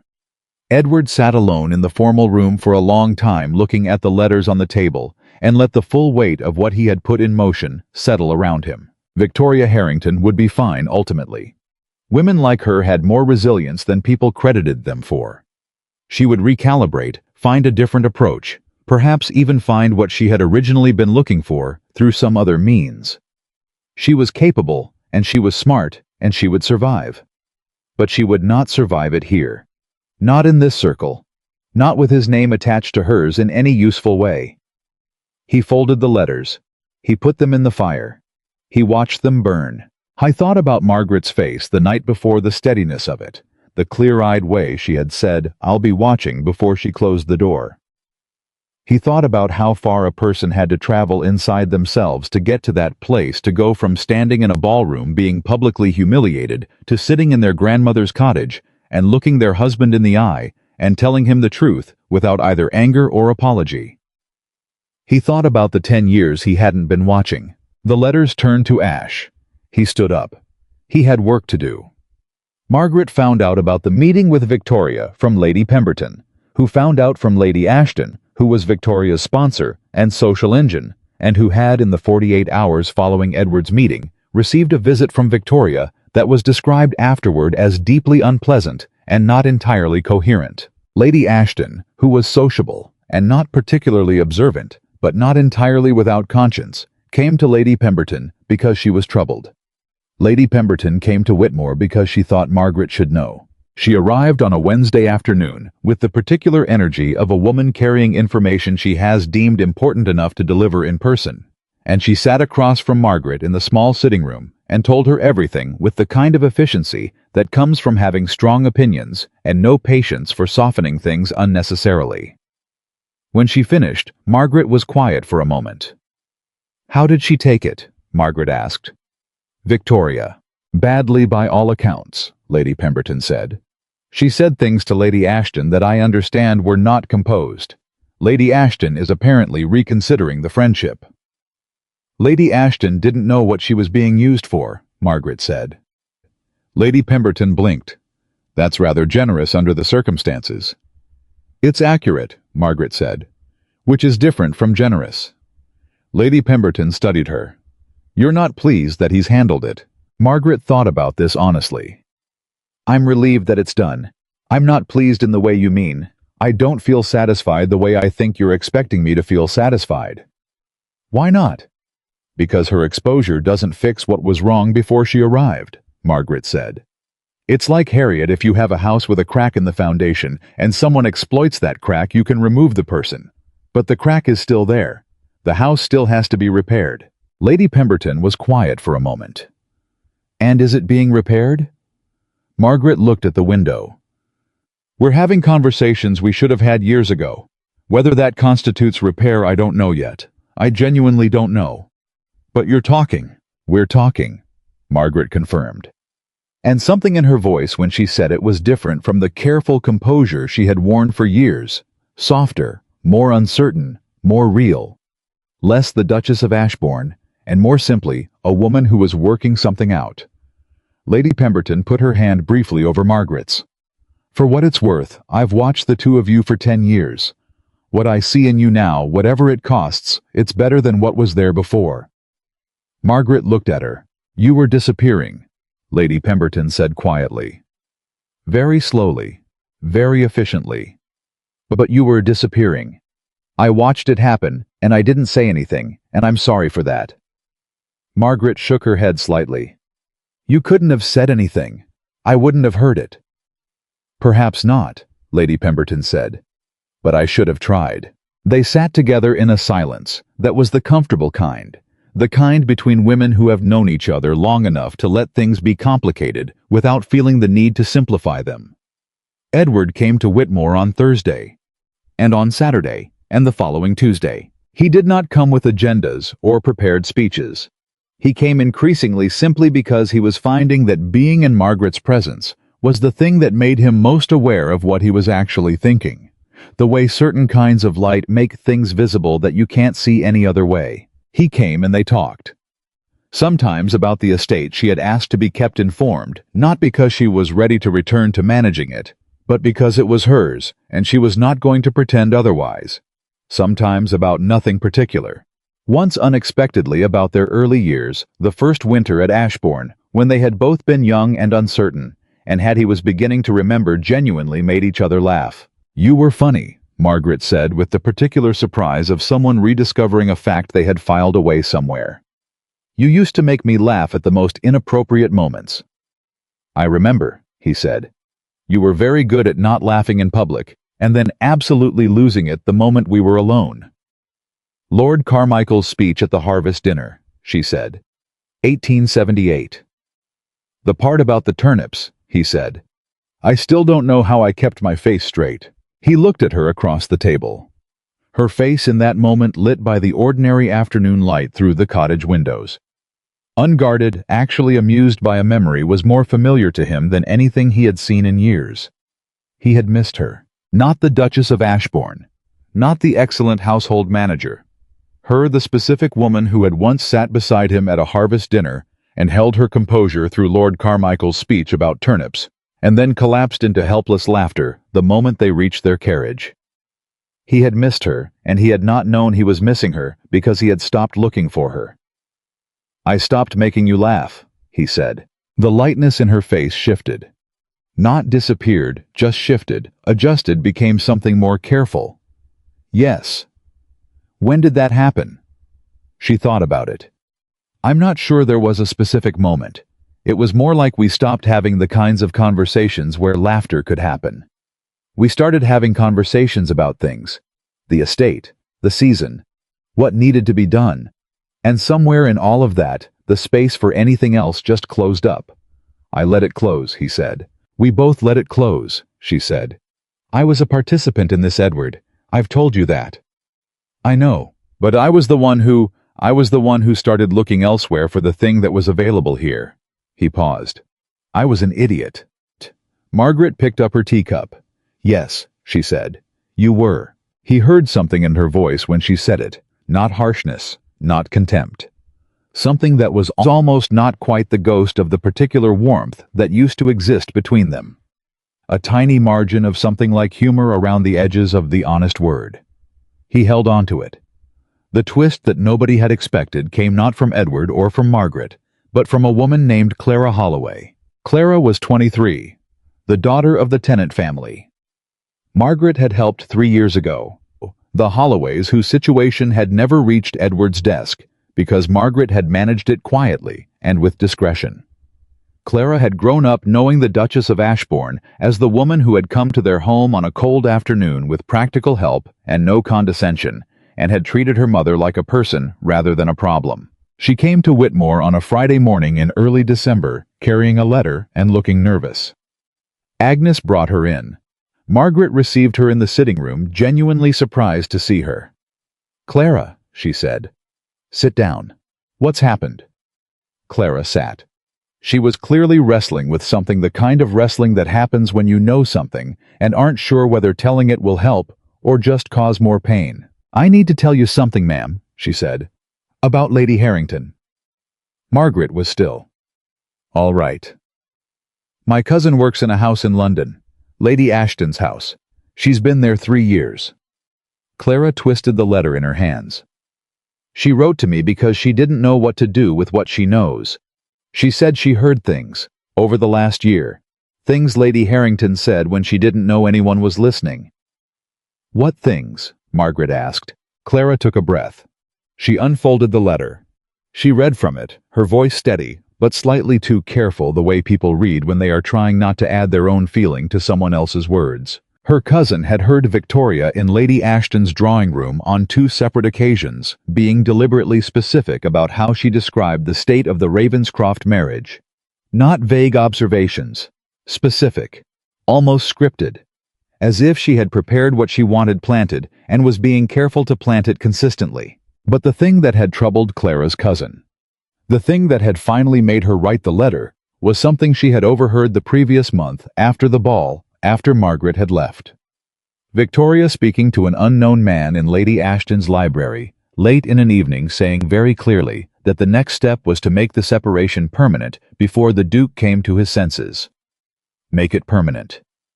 Margaret looked at the letter. She was going to do something, Clara said. My cousin doesn't know what. But she was going to do something to make sure you didn't go back, to make it harder. Margaret was quiet for a very long moment. She thought about the weeks at Whitmore. She thought about how completely she had removed herself from Ashbourne's social sphere. She thought about how a woman with the right access and the right intelligence could, if she chose, take a separation that was already established and find ways to solidify it. Rumors that hardened into facts. Situations engineered to make reconciliation feel impossible. Information fed at precise moments to the right people who would draw the right conclusions. Victoria hadn't simply positioned herself. She hadn't simply waited to see what happened when the marriage showed its cracks. She had planned for contingencies. She had been thinking several steps ahead. Does she know what the plan was? Margaret asked. No, ma'am. She only heard the one conversation. Margaret looked at her. Thank you for coming, Clara. I mean that. It couldn't have been easy to decide to come. My mum says you saved us, Clara said simply. She says we wouldn't still be on the farm if not for you. I wasn't going to stay quiet about something that was being done to you. After Clara left, Margaret sat alone in the sitting room for a long time. She thought about what she was feeling, and she was honest with herself about it, because honesty had become the discipline she was practicing, and she did not want to be sloppy about it. She was not frightened. She was not exactly angry. She was something colder and more analytical than anger, a kind of focused clarity that arrives when you understand the full scope of what you've been navigating. Victoria Harrington had not been improvising. She had been operating a plan that included not just creating the opportunity, but ensuring that once Margaret was out, she stayed out. Which meant every week that Margaret had spent finding herself at Whitmore, the garden, the reading room, Elspeth Marsh's daughter, reading aloud the feeling of her own life, fitting correctly around her own body, for the first time in years, had been happening while someone was working to ensure she never went back. The freedom she had been building in the cottage had been simultaneously someone else's desired outcome. And here was the thing that sat strangest inside her chest as she thought about it. It didn't change how real it felt. Whatever Victoria's intentions had been, the weeks at Whitmore had given Margaret something genuine. She had not become more herself as a consequence of deception. She had become more herself because she had been given space. Forced space. Painful space that began in humiliation, but space nonetheless, and she had filled it honestly. Victoria had wanted her gone. What she had actually given her was herself. Margaret thought that was a kind of justice, even if it was not the satisfying kind. When Edward came on Tuesday, she told him. She told him about Clara, about the letter, about the overheard conversation, about the phrase that had lodged itself in her mind since Friday. Make the separation permanent before the Duke comes to his senses. Edward listened without speaking. His face went through several things that he did not try to hide: anger, then something deeper than anger, then a kind of exhausted recognition. She was going to... He stopped. What was she going to do? I don't know specifically, Margaret said. And I've decided I don't want to know. I've decided I don't want to spend another week thinking about Victoria Harrington. He looked at her. Then what do you want to do? I want to make a decision, Margaret said. About us. About what happens next. Not because someone is engineering events toward a conclusion, but because you and I have sat in this cottage and had more honest conversation in the last month than we had in the last 4 years. And I want to know whether that is the beginning of something, or whether it is the thing itself, the last honest conversation before we go our separate ways, like adults. The directness of it landed in the room like something solid. Edward did not flinch from it. That was new. Or not new, he had been practicing it, she realized. He had been learning over these weeks of Tuesday and Thursday and Saturday visits how to receive what she said without the defensive deflection that used to be his first response to anything difficult. I don't want to go our separate ways, he said. I know that, she said. What I want to know is why. And the why cannot be the estate. It cannot be social appearance. It cannot be Edward. If the reason you want me back is because Ashbourne needs me, then I am going to tell you clearly right now that I can live here indefinitely and run a reading room and grow vegetables and be perfectly satisfied. That's not why, he said. Then tell me why. He looked at her. And what she saw in his face was not the composed performance of a man constructing an answer. It was the slightly undone look of a man working in real time. Because you are the most honest person I have ever known, he said. And I spent years being grateful for your competence while being threatened by your honesty. Because when you walked out of that ballroom, when I watched you walk across the floor and through those doors, the thing I felt most underneath everything else was not embarrassment. It was terror. Because some part of me understood even then that the thing walking out the door was not just my wife, it was the truth, the version of my life that was actually real. He paused. I have been living with a very comfortable lie for years. The lie that things were fine. That my marriage was a background arrangement and my actual life happened elsewhere. And you walking out made it impossible to keep living in it. Margaret was quiet. I don't want you back because of the estate, he said. I want you back because you are the only person in my life who has ever told me the truth. And I have treated that for years as an inconvenience. And I don't want to spend the rest of my life being the man who didn't understand what he had until it walked out of a ballroom. She looked at him for a long time. You said once, she told him, that you were sorry because you understood what I lost. I remember. And then you corrected yourself, she said. You said you were sorry because you understood what you destroyed. Yes. I've thought about that a great deal, she said. The second thing is harder to say. Anyone can be sorry for someone else's loss. Being sorry for what you destroyed requires looking at yourself as the agent of the destruction. She paused. That took courage. I want you to know I noticed. He was very still. But here is what I need you to understand, she said. If I come back, and I am not saying I am ready, I am not saying the decision is made, but if I come back, I will not come back as the woman I was. I will not come back as the person who manages everything from the edges and speaks in careful tones and swallows what she actually thinks in order to keep the household smooth. I know, he said. The reading room, she said. I want to keep it. He blinked. You want yes, of course. The way I run things at Ashbourne. If I run things at Ashbourne, I want a different structure. Not management from behind a wall of invisible labor. I want acknowledgement. I want conversation. I want to be the person you consult when you are making decisions, not the person who fixes them after you've made them. That is entirely... I'm not finished, she said. He closed his mouth. I want us to disagree in front of each other, she said. I want us to have the difficult conversations before they become crises. I want to stop performing competence at your expense and start just working alongside you. Like two people who have chosen to share a life and mean it. Yes, he said. You say yes very quickly, she said. I've been thinking about this for 6 weeks, he said. I know what I want to say yes to. She studied him. And if it's hard, and if I push back on something and you find it uncomfortable, and if we have a year where everything is different and strange, and neither of us is certain we're doing it correctly, then we have that year, he said. Together. She looked at him for a long moment. She thought about the girl she had been at 22, full of intentions, ready to build something. She thought about the years she had spent maintaining something that had slowly stopped being what she'd built. She thought about the night in the ballroom, the diamond necklace on the table, the cold night air outside the servants' entrance, the darkness of the carriage ride to a cottage she hadn't visited in 11 years. She thought about Elspeth Marsh's daughter reading aloud to 11 children on a Saturday morning. She thought about what it felt like to be completely herself inside her own life. She was not going to give that up. Not for a duke, not for an estate, not for the social machinery of Ashbourne Hall.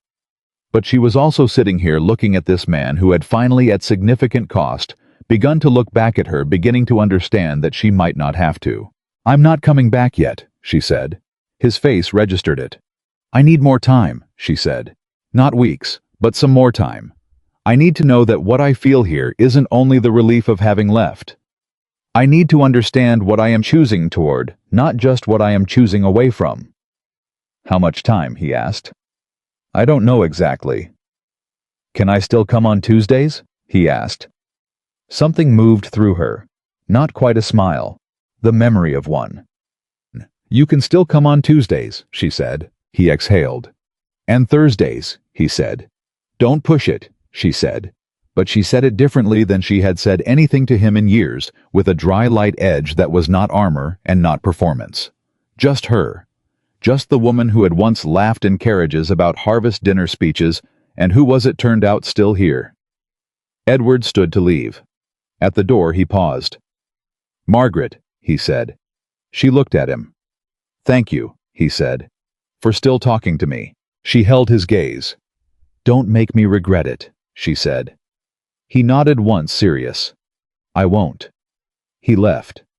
She stood in the doorway and watched his carriage move down the road, and she felt not happiness, not yet, but the particular interior quality of a woman who has refused to be reduced and is beginning to see what she is actually made of. Agnes appeared at her elbow. Thursdays as well then, Agnes said. Margaret gave her a look. I wasn't listening, Agnes said. You were absolutely listening, Margaret said. The walls are thin, Agnes said entirely without apology. Margaret turned back inside. Make some tea, she said. Already on, Agnes said, and Margaret walked back into the cottage, her grandmother's cottage.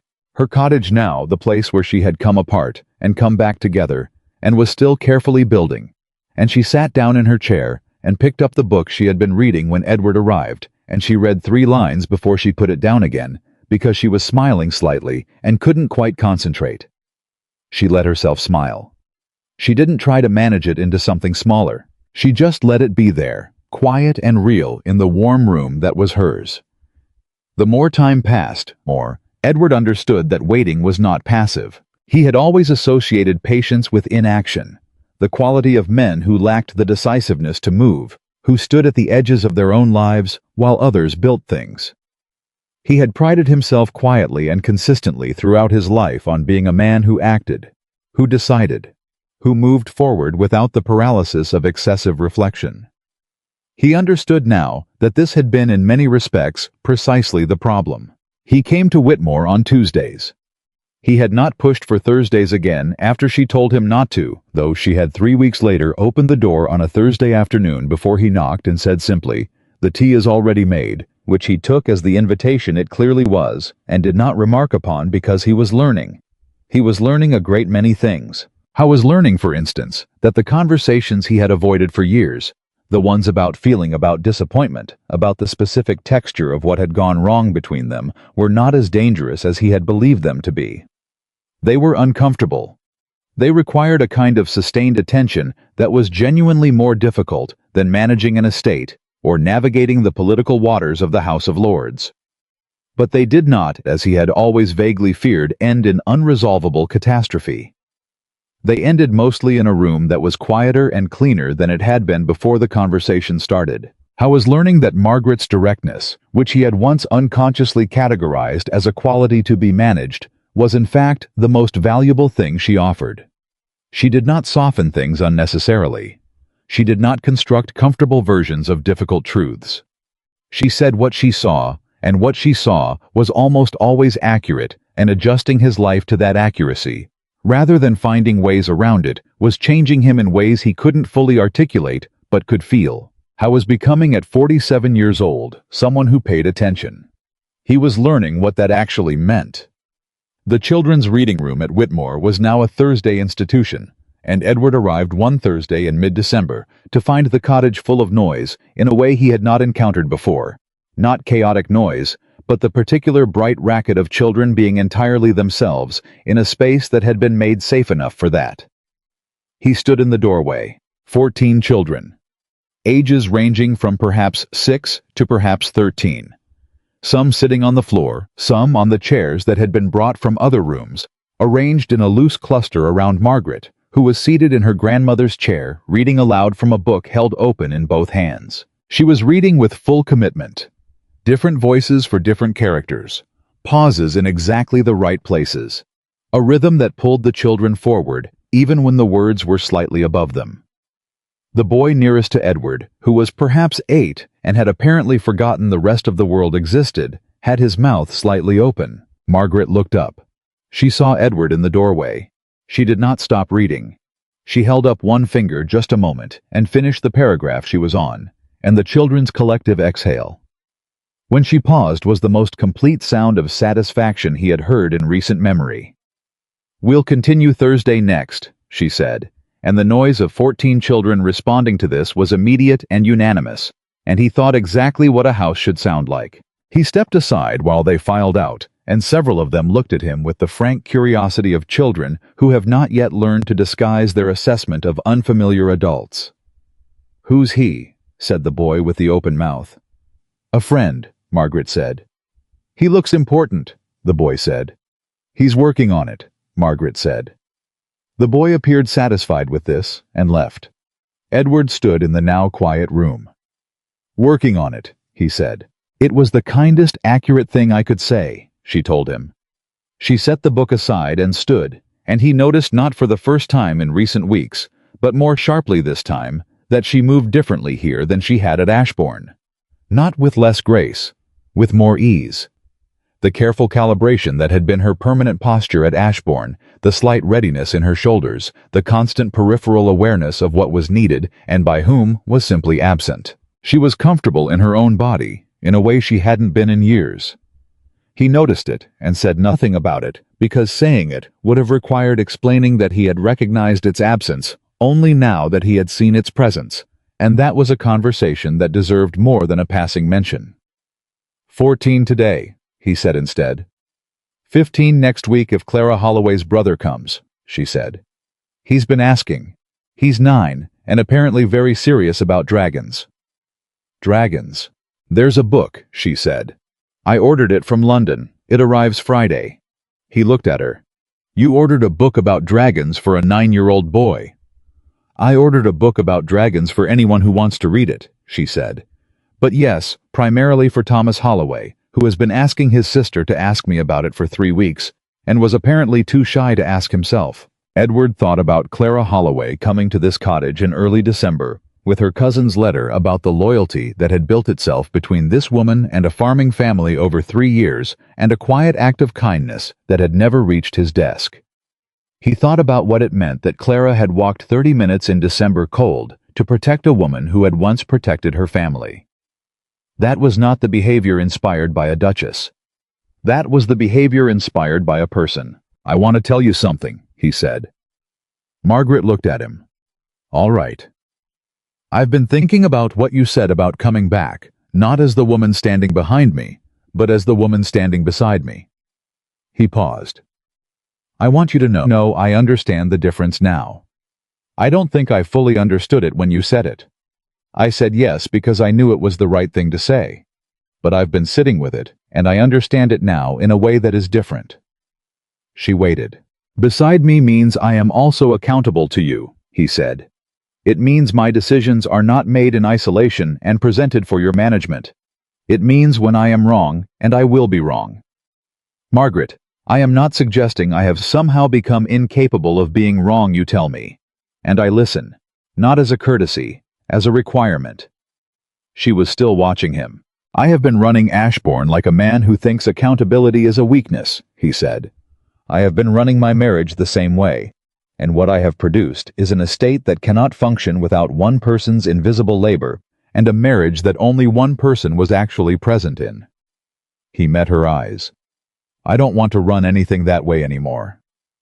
The room was very quiet. That's the most honest thing you've said to me in 10 years, Margaret said. I know, he said. I should have been saying it all along. She turned away briefly. He could not see her face when she said, I believed in you at the beginning, Edward.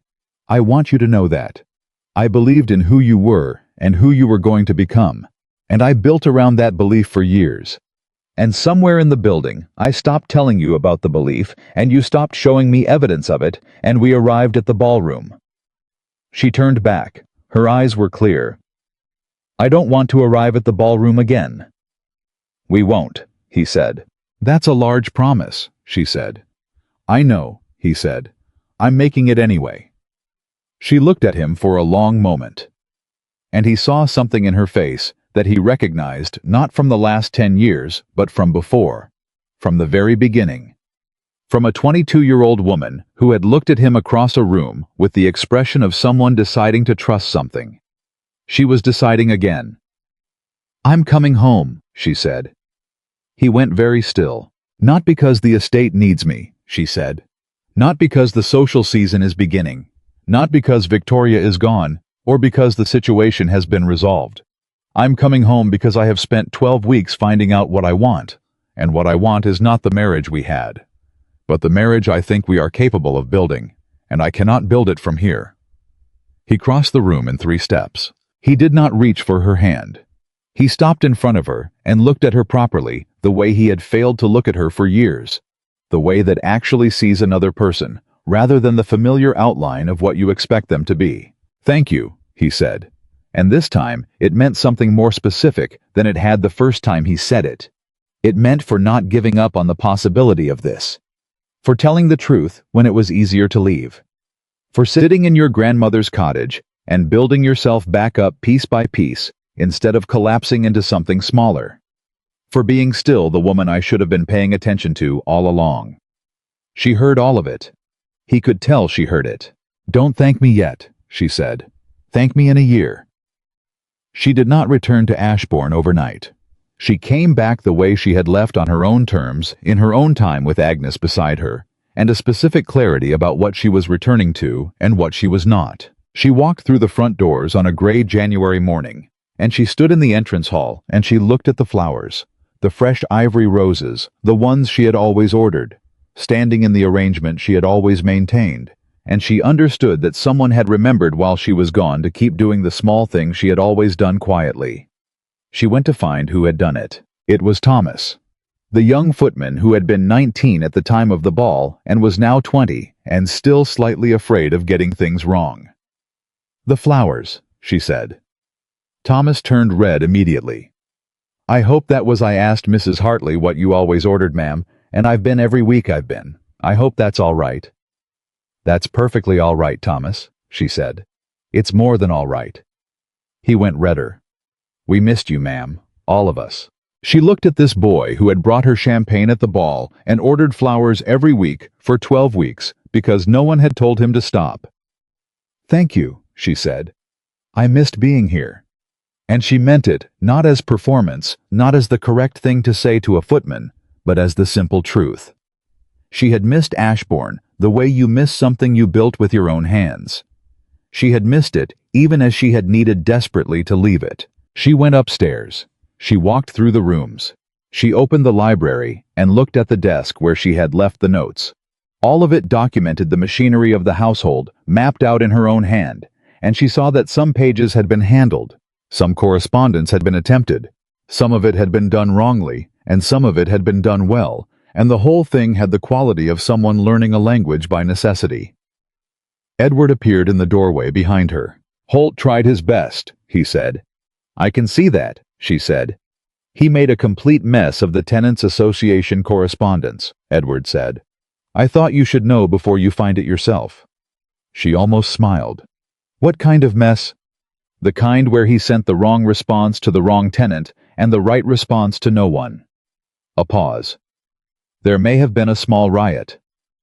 "There was not a riot," she said. "There was a strongly worded letter from Mr. Holloway." "Mr. Holloway writes strongly worded letters about everything," she said. "It's how he expresses affection." "I'm going to need to learn all of this, aren't I?" he said. Not as a complaint, as a genuine observation. "Yes," she said, "but not alone." She turned. "I'll teach you." He looked at her. "You're going to teach me how this house runs." "I'm going to teach you how this house runs," she confirmed. "Not so I can hand it off and disappear into something else. So that we both understand what we're doing and why, and it never again sits entirely inside one person's head." "All right," he said. "And Edward, the reading room at Whitmore stays." "The reading room stays," he said immediately. "I'll go on Thursdays." "I'll come with you," he said. "On some Thursdays." She raised an eyebrow. "You want to come to the children's reading room?" "I want to meet Thomas Holloway," he said. "The one who's serious about dragons." Something broke open in her face. Not tears. Nothing so simple as tears, but the particular unguarded quality of a woman who had been surprised by something she didn't know she still had room to be surprised by. She turned back to the desk so he wouldn't see all of it. "The flowers," she said after a moment. "You told Thomas to keep doing the flowers." "I told him to keep doing whatever you had always done," Edward said. "I didn't know specifically about the flowers until the 3rd week when he mentioned it." A pause. "I should have known. I walked past them for 10 years. "Yes," she said. "I know," he said. They stood in the library, in the quiet of a January morning, surrounded by the documented evidence of a decade of invisible labor and the tentative beginnings of something that was not repair. Exactly. Repair implied returning something to what it had been, and neither of them wanted what it had been, but reconstruction. New ground, as she had said, built differently. The winter social season arrived as it always did, with its obligations and its invitations and its particular social pressure on the houses of the English aristocracy to perform their position for each other. Ashbourne received its invitations. Margaret reviewed them. She discussed them with Edward. She told him which ones she thought mattered, and which ones were purely ceremonial, and which ones she had no interest in attending, and he listened to all 3 categories with equal attention, which was new, and which she noted without making a point of it.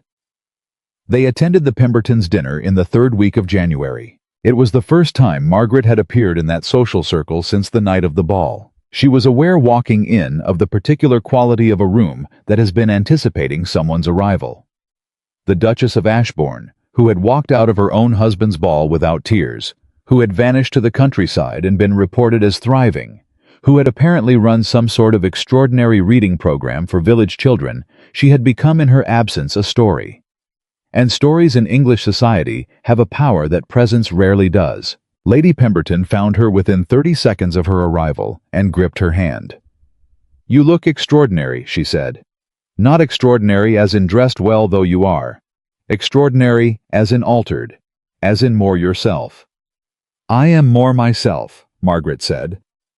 "It suits you tremendously," Lady Pemberton said, with the warmth of a woman who had watched a friend disappear slowly for years and was seeing her return. The evening went on. People spoke to her, more people than usual, she noticed, and with a different quality of attention. Not the polite acknowledgement of the Duchess of Ashbourne, the competent background figure. Something more like genuine interest. She found herself in conversations that had texture, that went somewhere, that did not consist of managed pleasantries. She found herself, in short, being seen. She was speaking with old Lord Carmichael, 83 now, as beloved as ever, and still capable of making everyone around him feel slightly more human, when Edward appeared at her side. Not across the room.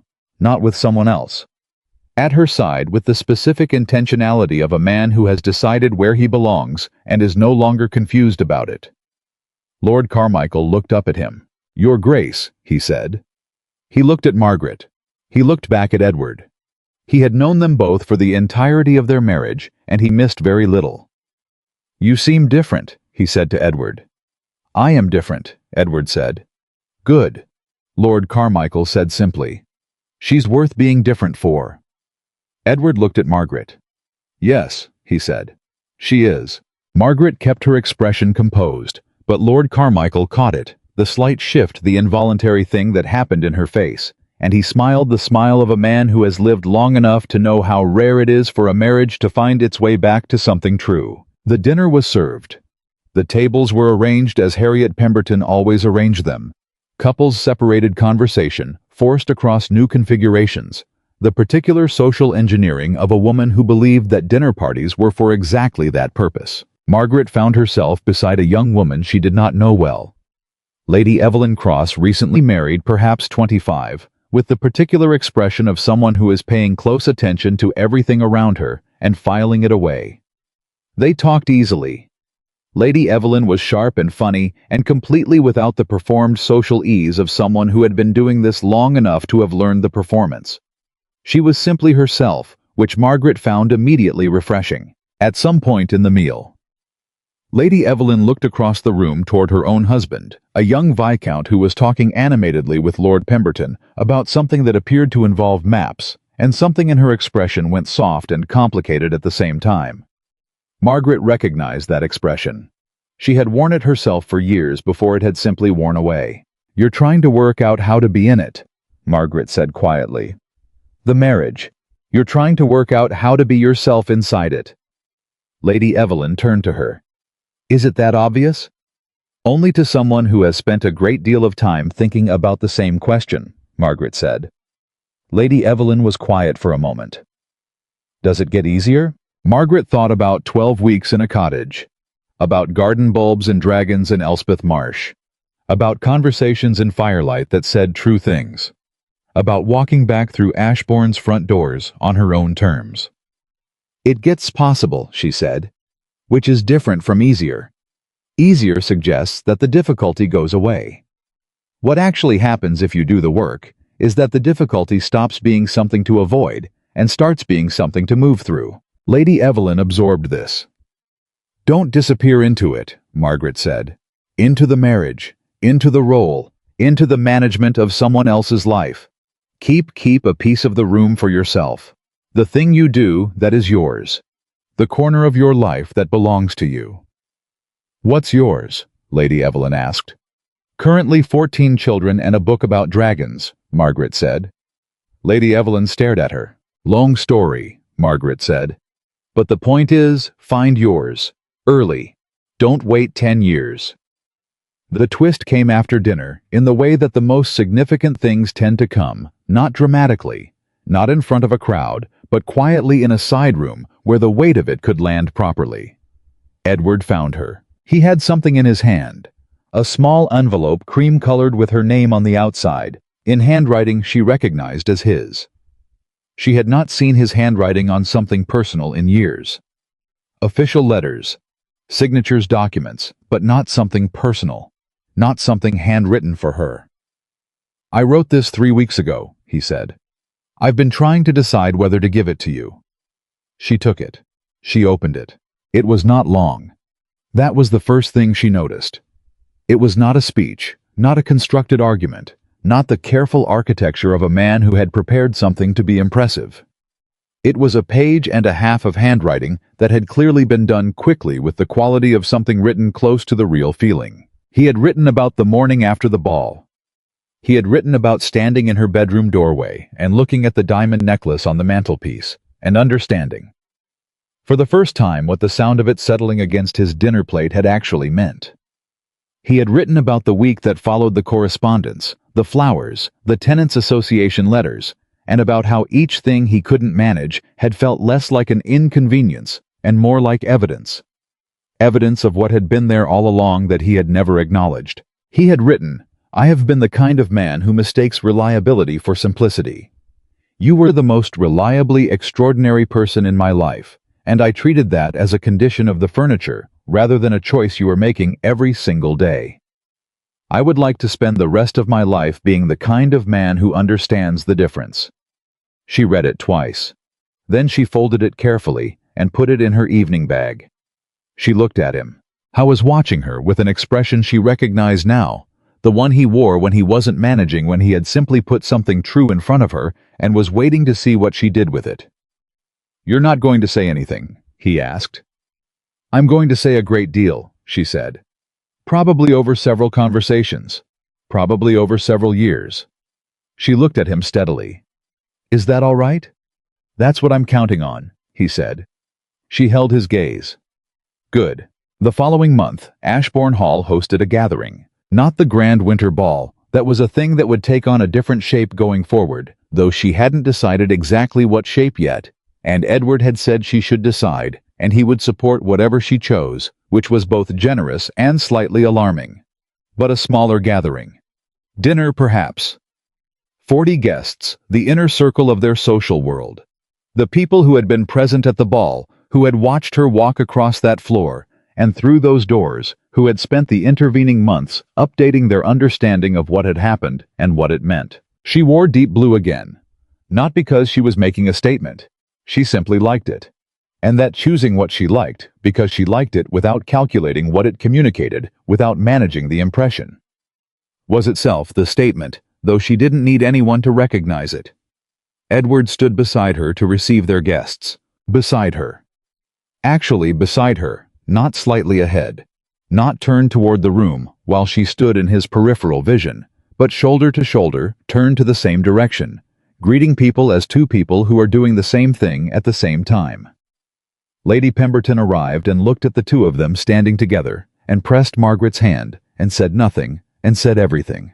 Lord Carmichael arrived and patted Edward on the arm, in the way of a man who has watched someone finally do the right thing and is taking credit for it through pure association. Clara Holloway's father arrived. The Holloways had been invited, which was new, which had raised one eyebrow among the guests who were counting the social signals which Margaret had noticed and not cared about, and he shook Margaret's hand with both of his and said, "Clara talks about the reading room every week. Said you got a book about dragons." "For Thomas," Margaret said. "He read the whole thing in 2 days," Mr. Holloway said.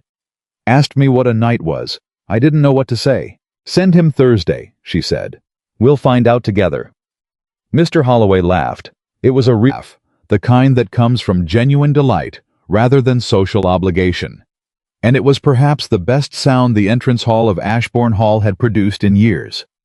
After the guests had gone, after the house had settled, after Agnes had done the quiet work of closing things up for the night, Margaret and Edward sat alone in the library, not with correspondence, not with the social obligations of the next week, Just the two of them in the room where she had once stood reading his notes about what she had left documented in what now felt like a different era. The fire was low. "The Holloways," Edward said. "I want to understand what you did 3 years ago, what actually happened," she told him. The whole story, not the summary version she had been managing, not the efficient account of a problem solved, but the real version. What Mrs. Holloway's face had looked like when she came to the door. What it had taken to find a solution that didn't humiliate them. Why she had decided to do it without involving him. He listened to all of it. When she finished, he said, "I want to know these things going forward." "I know," she said. "Not to manage them," he said. "To understand what our obligations are. What the people on this estate actually need."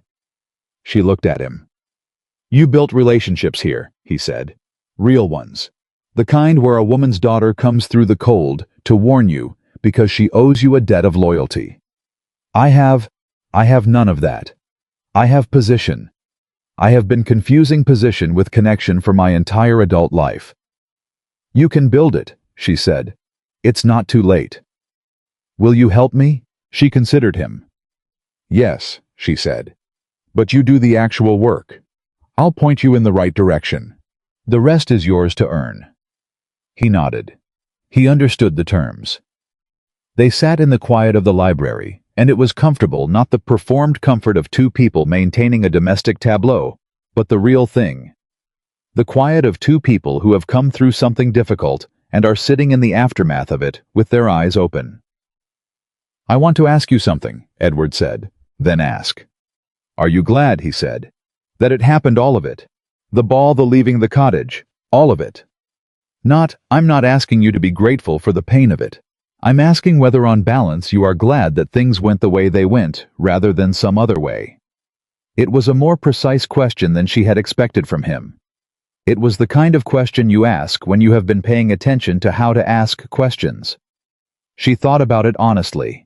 She thought about everything she had gained, the weeks of herself, the reading room, the 14 children. Elspeth Marsh's daughter, reading aloud the particular clarity of a woman who has stood entirely inside her own life for the first time and found it spacious and real. She thought about the conversations she and Edward had had in the cottage, honest conversations, the kind their marriage had never contained. She thought about standing beside him at the door tonight, greeting their guests together. She thought about the version of her life where none of it had happened, where the ball had been a ball, where Victoria had simply been a social acquaintance, where she had continued managing and swallowing and disappearing slowly, very efficiently in the house she had built. "Yes," she said. "On balance, yes." He exhaled. "Good," he said. She looked at him. "You were afraid I'd say no. I was afraid you'd say you didn't know," he said, which would have been honest and appropriate and would have meant we still had further to go. "We still have further to go," she said. "But you're glad," he said. "But I'm glad," she confirmed. He looked at the fire. She looked at his profile, the jaw she had studied for 10 years, the set of his face that she had once known completely, and had gradually stopped reading. She was reading it again now. Learning it the way you learn something you have to actively choose to learn, not something you absorb passively. "I'm going to say something," he said, "and I need you to understand that it is not a performance." "Say it," she said. He turned to face her. "I am sorry," he said. "Not because it is the correct thing to say. Not because it will help our marriage, or resolve anything, or produce any particular outcome. I am sorry because I spent 10 years with the finest person I know, and I treated her as furniture, and because I stood in my own ballroom and praised a woman who was using me for money with the exact qualities my wife had been offering me freely for a decade. And because the person who finally held my world together long enough for me to see what I had done was the same person I had failed to see." He paused. "I am sorry because I understand what I did. Not what I lost. Not what was done to me. What I did." She held his gaze through all of it. She had heard apologies before. She had heard the one he'd offered at the cottage in the early weeks, genuine but still tinged with the shape of a man processing his own loss. This was different. This was the apology that comes when a person has arrived somewhere true inside themselves, not at the edge of truth, but fully inside it, and speaks from there without strategy. "I know," she said. "I believe you." "That's all I needed," he said. She reached across and placed her hand briefly over his, not dramatically, not with the weight of ceremony. Just her hand on his hand briefly, the way two people touch when they are simply present with each other. Then she withdrew it and picked up the book on the side table. "I'm going to read for a while," she said. "I'll stay," he said. "I know," she said. "There's a book on your desk if you want something." He got up and retrieved it. He sat back down. They read in the same room in the comfortable silence of two people who have earned the right to be quiet together, and the fire burned lower and the house settled around them, the way old houses do not, with grandeur, but with the familiar particular warmth of a place that is actually lived in. This was not a perfect marriage. It was not going to be a perfect marriage. Margaret had never wanted a perfect marriage. Perfect things were performances, and she had given enough of her life to performance. What she had built, what they were building together, in the honest and unglamorous and necessary work of two people choosing each other with clear eyes, was something realer than perfect. It was a marriage where two people saw each other, where the work was shared, where the silence was chosen rather than imposed, where a woman who had nearly disappeared inside someone else's life had found her way back to the full dimensions of her own, and had chosen not from fear, not from obligation, not from the comfortable habit of a decade, to build something new inside it. The woman who had walked out of a ballroom without tears had not done so because she was strong in the way that people mean when they call women strong, to avoid saying what they actually mean, not invulnerable, not unfeeling, not the kind of strong that is really just numbness wearing a good coat. She had walked out because she knew what she was worth. And she had known what she was worth because she had spent 10 years doing the work that proved it, even when no one was watching, even when no one said thank you, even when the man who should have seen her clearest was looking somewhere else entirely. She had walked out, and she had built herself back up, and she had come back on her own.